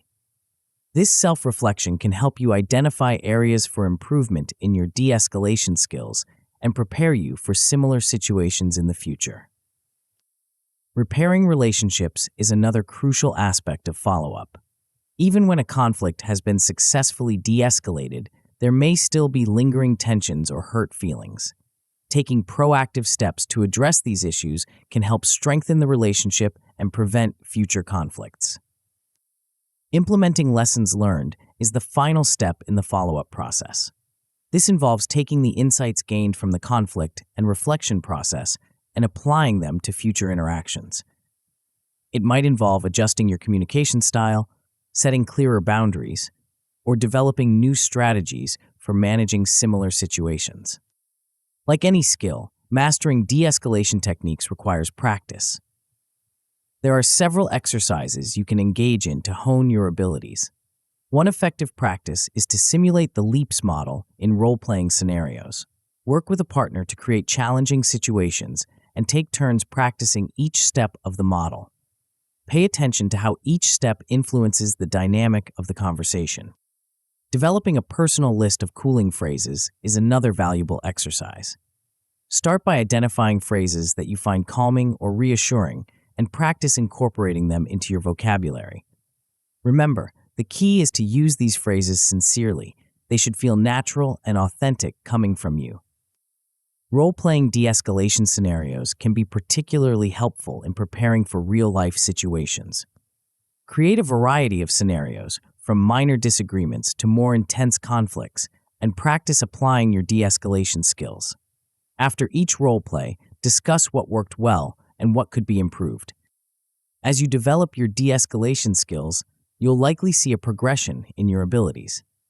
At a basic level, you'll become more adept at calming minor disagreements.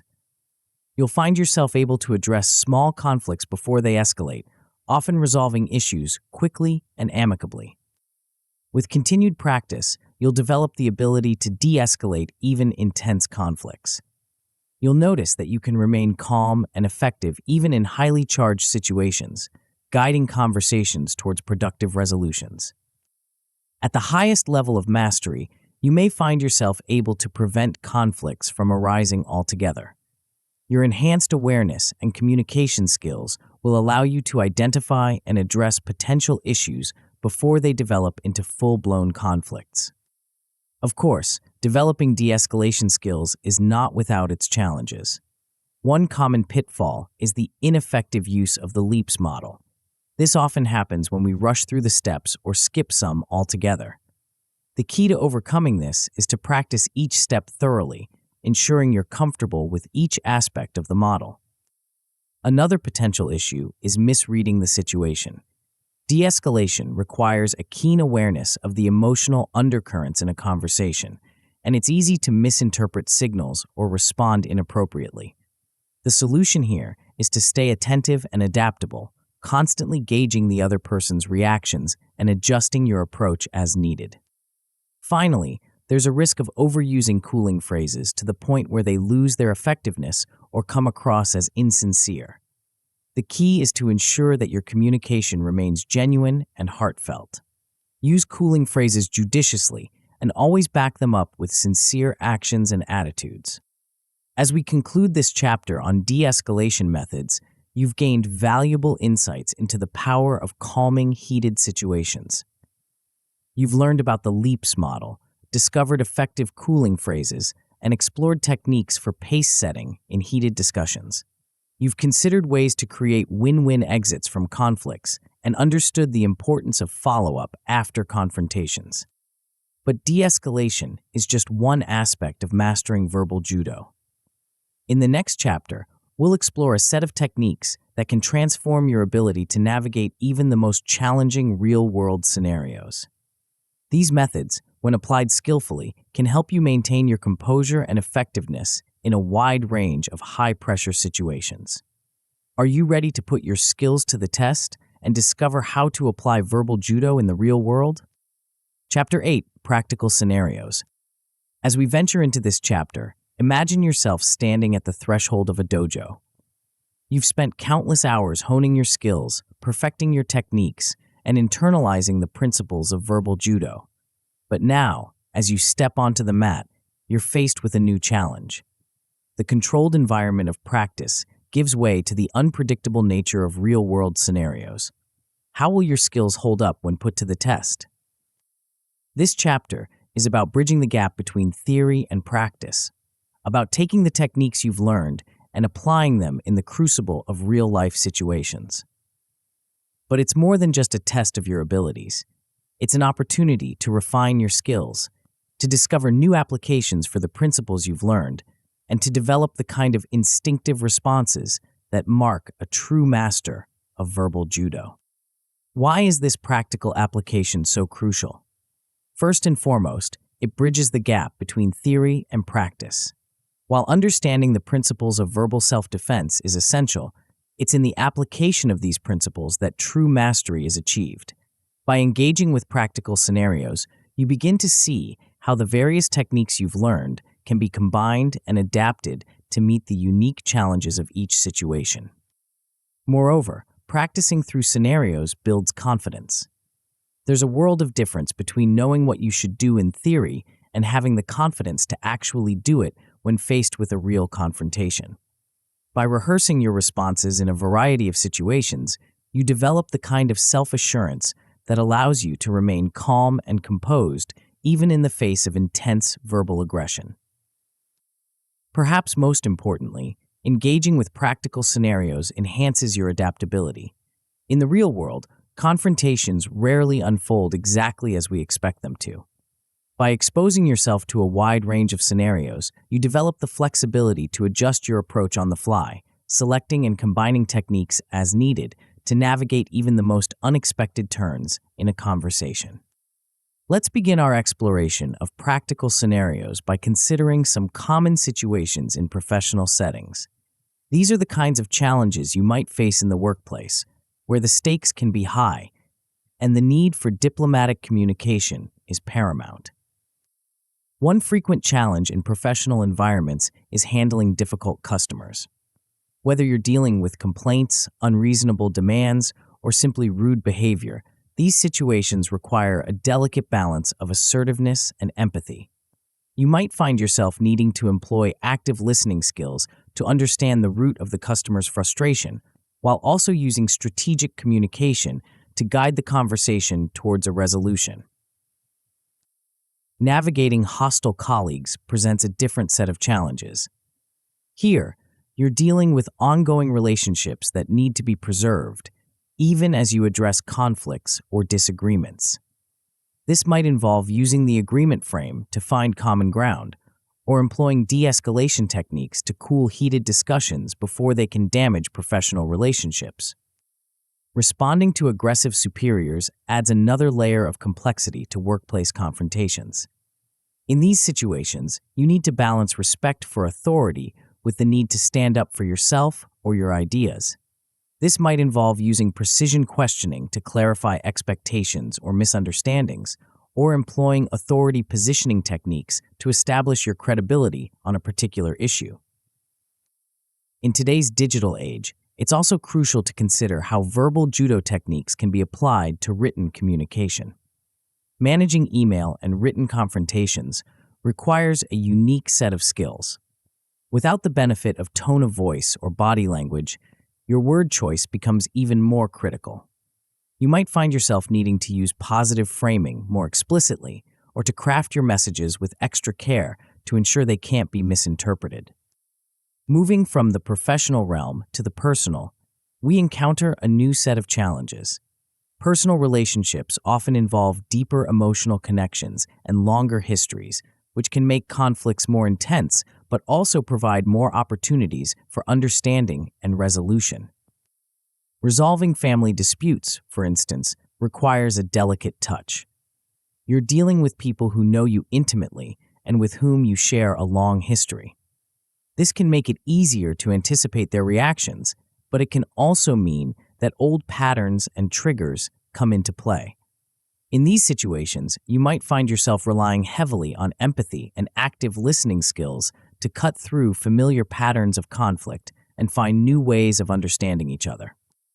Addressing relationship conflicts with romantic partners presents its own unique challenges. Here, the emotional stakes are often at their highest, and the need for clear, compassionate communication is paramount. You might find yourself using a combination of I statements to express your own needs and feelings, reflective listening to ensure you truly understand your partner's perspective, and collaborative problem-solving techniques to find solutions that work for both of you. Dealing with aggression from friends can be particularly tricky. These are people you care about and want to maintain relationships with, but who may be acting in ways that are hurtful or disrespectful. In these situations, you might need to employ assertive communication techniques to set clear boundaries while also using empathy and active listening to understand what might be driving their behavior.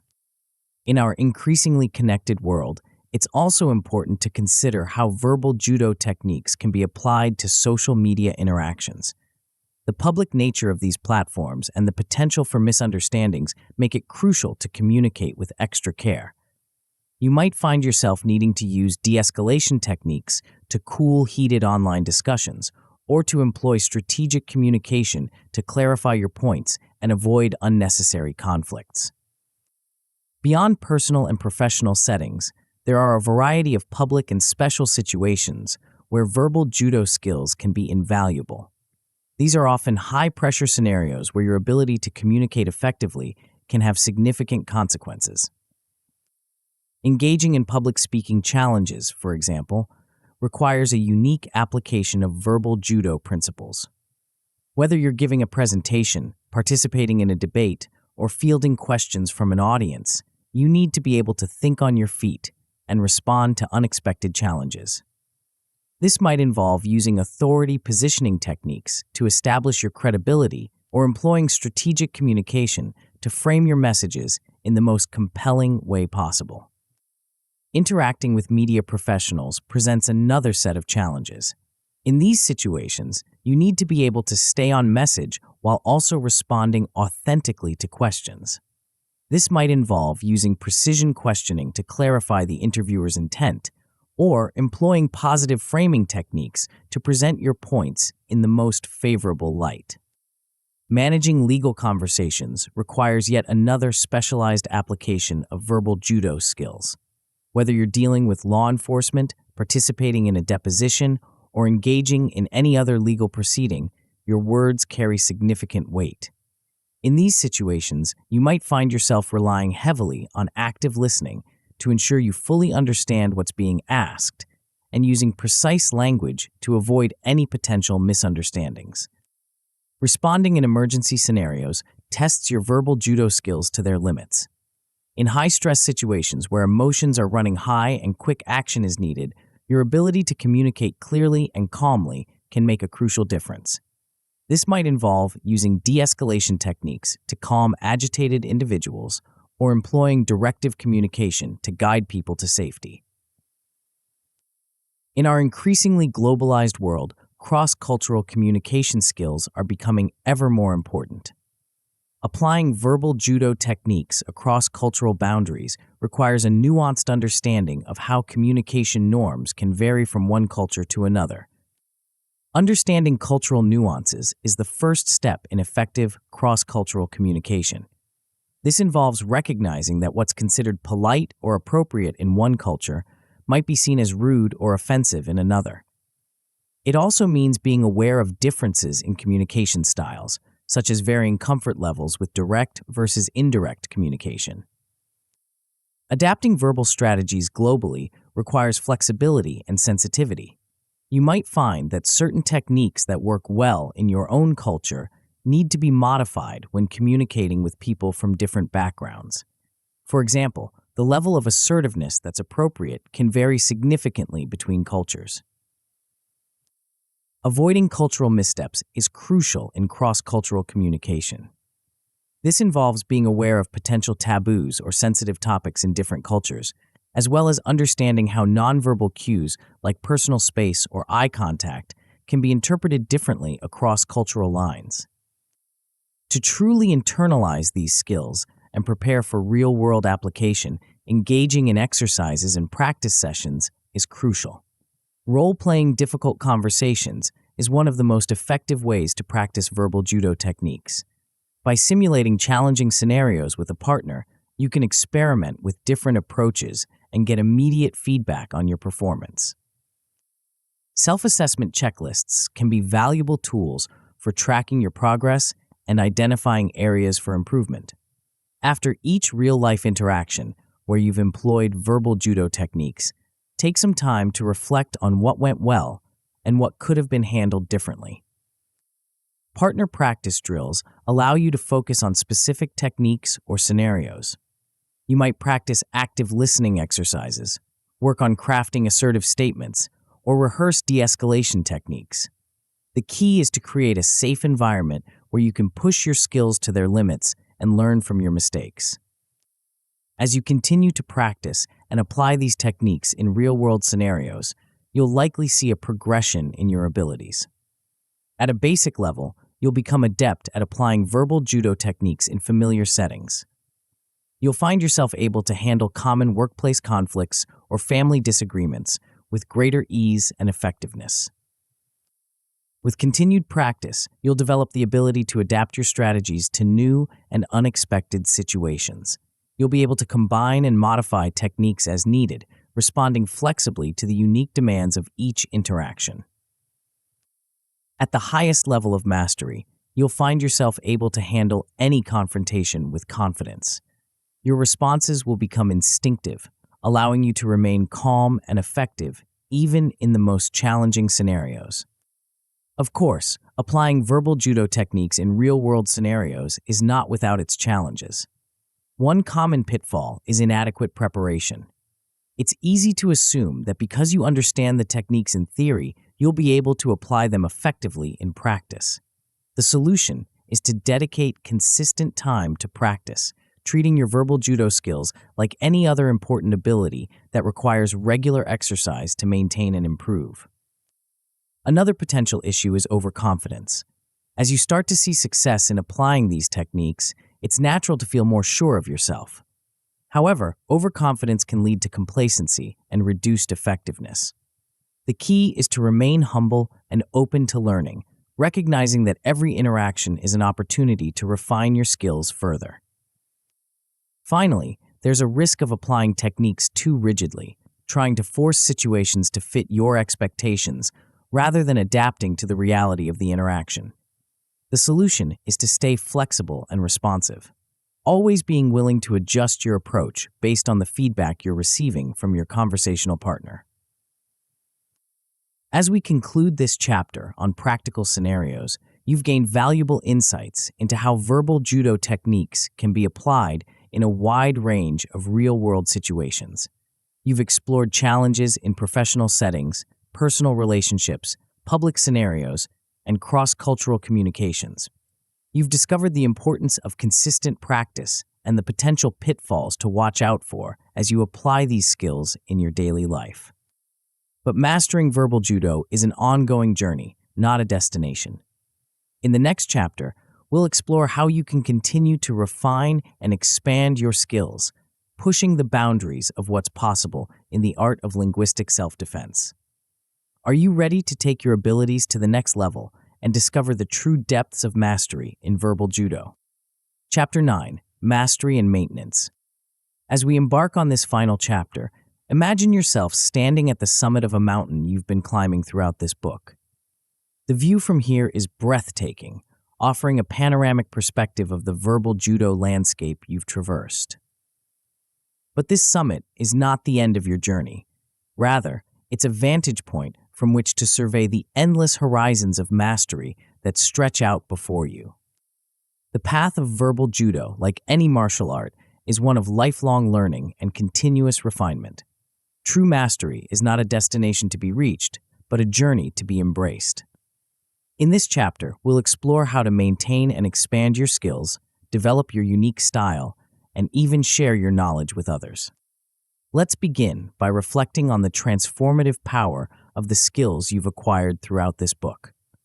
The techniques and strategies you've learned have the potential to fundamentally change how you navigate the world of human interaction.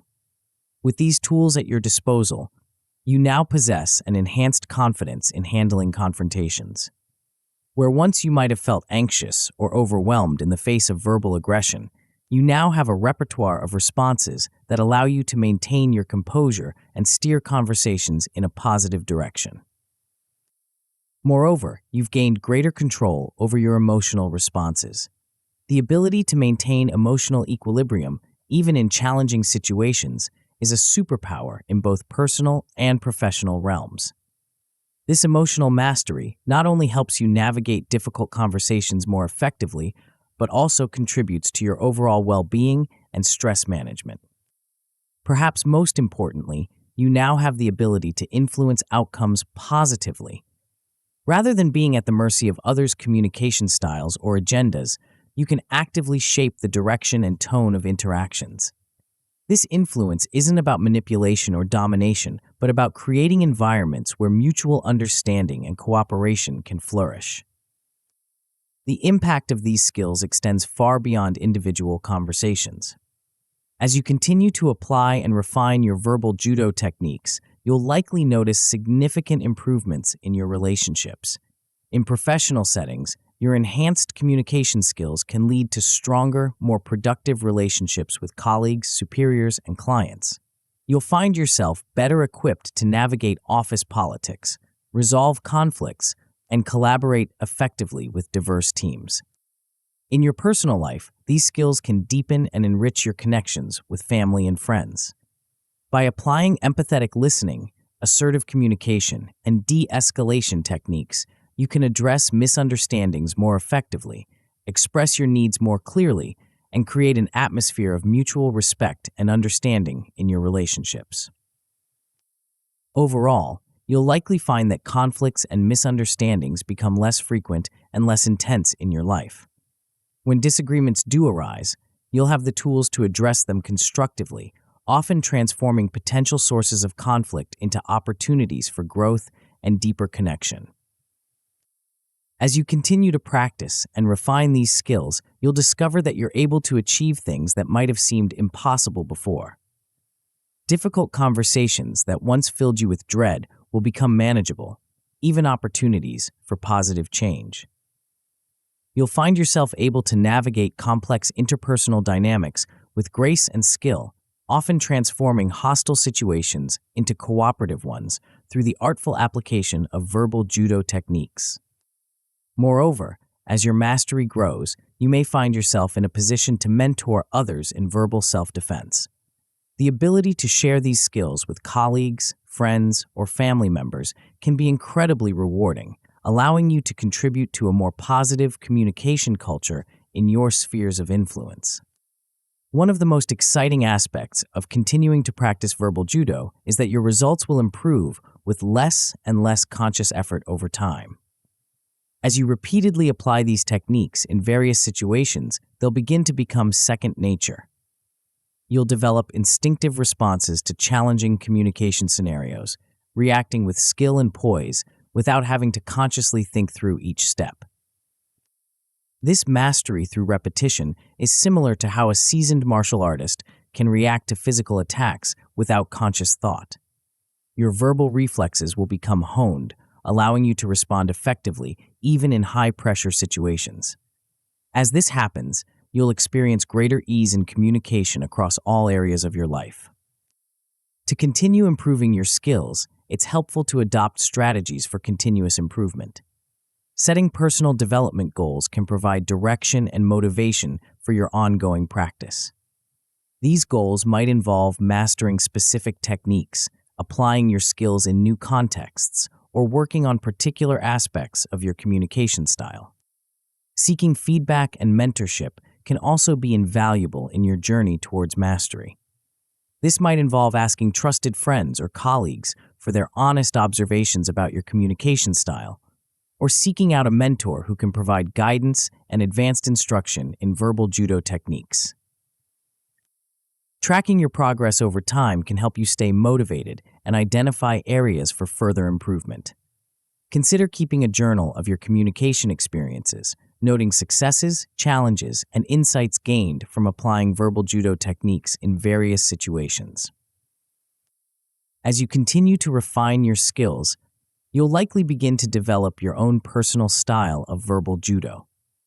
This involves identifying your unique strengths and weaknesses and tailoring the techniques you've learned to fit your personality and communication preferences. Authenticity in communication is key to developing an effective personal style. While it's important to practice and internalize the techniques you've learned, it's equally important that your communication feels natural and genuine. Your goal should be to integrate these skills so seamlessly into your natural way of speaking that others simply perceive you as an exceptionally effective communicator. Part of developing your personal style involves adapting the techniques you've learned to fit different contexts and relationships in your life. The way you apply verbal judo in a professional setting might differ from how you use it with close friends or family members. The core principles remain the same, but the specific application can be flexible. As you continue to practice and refine your verbal judo skills, you'll find that you're not just improving your communication abilities, but also building a kind of psychological immunity. This mental resilience allows you to remain calm and composed in the face of verbal aggression or challenging communication scenarios. Overcoming the fear of confrontation is a significant part of this psychological immunity. As you become more confident in your ability to handle difficult conversations, you'll find that you're less likely to avoid necessary confrontations. This doesn't mean seeking out conflict, but rather being willing to address issues directly and constructively when needed. Cultivating a growth mindset is crucial in this ongoing journey of mastery. Embrace challenges as opportunities to learn and improve, view setbacks as valuable feedback rather than failures, and maintain a curiosity about new communication strategies and techniques. As you reach higher levels of mastery, you may find yourself creating your own verbal Aikido moves, innovative techniques that combine and build upon the strategies you've learned. This might involve developing new ways to redirect conversational energy, crafting uniquely effective phrases for de-escalation, or creating personalized strategies for handling specific types of challenging interactions. The ability to combine strategies seamlessly is a hallmark of advanced verbal judo practitioners. You'll find yourself fluidly moving between different techniques as needed, adapting your approach in real time based on the flow of the conversation. This adaptability extends to handling unpredictable situations. As you become more skilled, you'll be able to apply your verbal judo principles effectively even in entirely novel scenarios, demonstrating true mastery of the art. Finally, one of the most rewarding aspects of achieving mastery in verbal judo is the ability to teach others. Sharing your knowledge not only helps others improve their communication skills, but also deepens your own understanding of the techniques. As you explain concepts to others, you'll often gain new insights and perspectives on the principles you've learned. Mentoring and coaching others in verbal self-defense can be incredibly fulfilling. You have the opportunity to help others transform their communication styles, improve their relationships, and navigate their personal and professional lives more effectively. By sharing these skills, you contribute to creating a more positive communication culture in your community, workplace, or social circles. As more people learn to communicate with empathy, assertiveness, and skill, the overall quality of interactions improves, leading to more harmonious and productive environments. As we conclude this book, it's important to recognize the profound impact that mastering verbal judo can have on your life. The skills you've learned are not just techniques for handling difficult conversations. They're tools for transforming how you interact with the world around you. By continuing to practice and refine these skills, you're not just becoming a better communicator. You're becoming a force for positive change in your relationships, your workplace, and your community. You're developing the ability to turn conflicts into opportunities for understanding, to transform hostility into cooperation, and to navigate even the most challenging interpersonal dynamics with grace and skill. Moreover, the journey of mastering verbal judo is a path of personal growth that extends far beyond communication skills. As you continue to practice these techniques, you'll likely find that you're developing greater self-awareness, emotional intelligence, and empathy. You're learning to see situations from multiple perspectives, to manage your own emotions effectively, and to connect with others on a deeper level. The ultimate payoff of mastering verbal judo is not just in the specific interactions you're able to navigate successfully.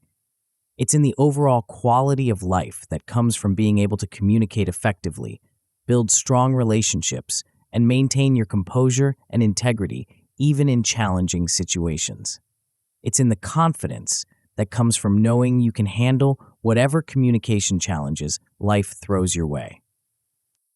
As you close this book and continue on your journey of mastery, remember that every interaction is an opportunity to practice and refine your skills. The path of verbal judo is one of lifelong learning and growth, offering endless opportunities for refinement and discovery. However, mastering communication is just the beginning. To truly leverage these skills, you need to understand the art of influence. There's a powerful complement to verbal judo that can elevate your abilities to new heights. Curious about what it might be? The answer lies in the audiobook, Persuasion Mastery: How to Get Anything You Want from Anyone. This essential guide will show you how to apply your verbal judo skills to achieve your goals and desires in any situation. Tap the center of the video now to continue your transformation journey.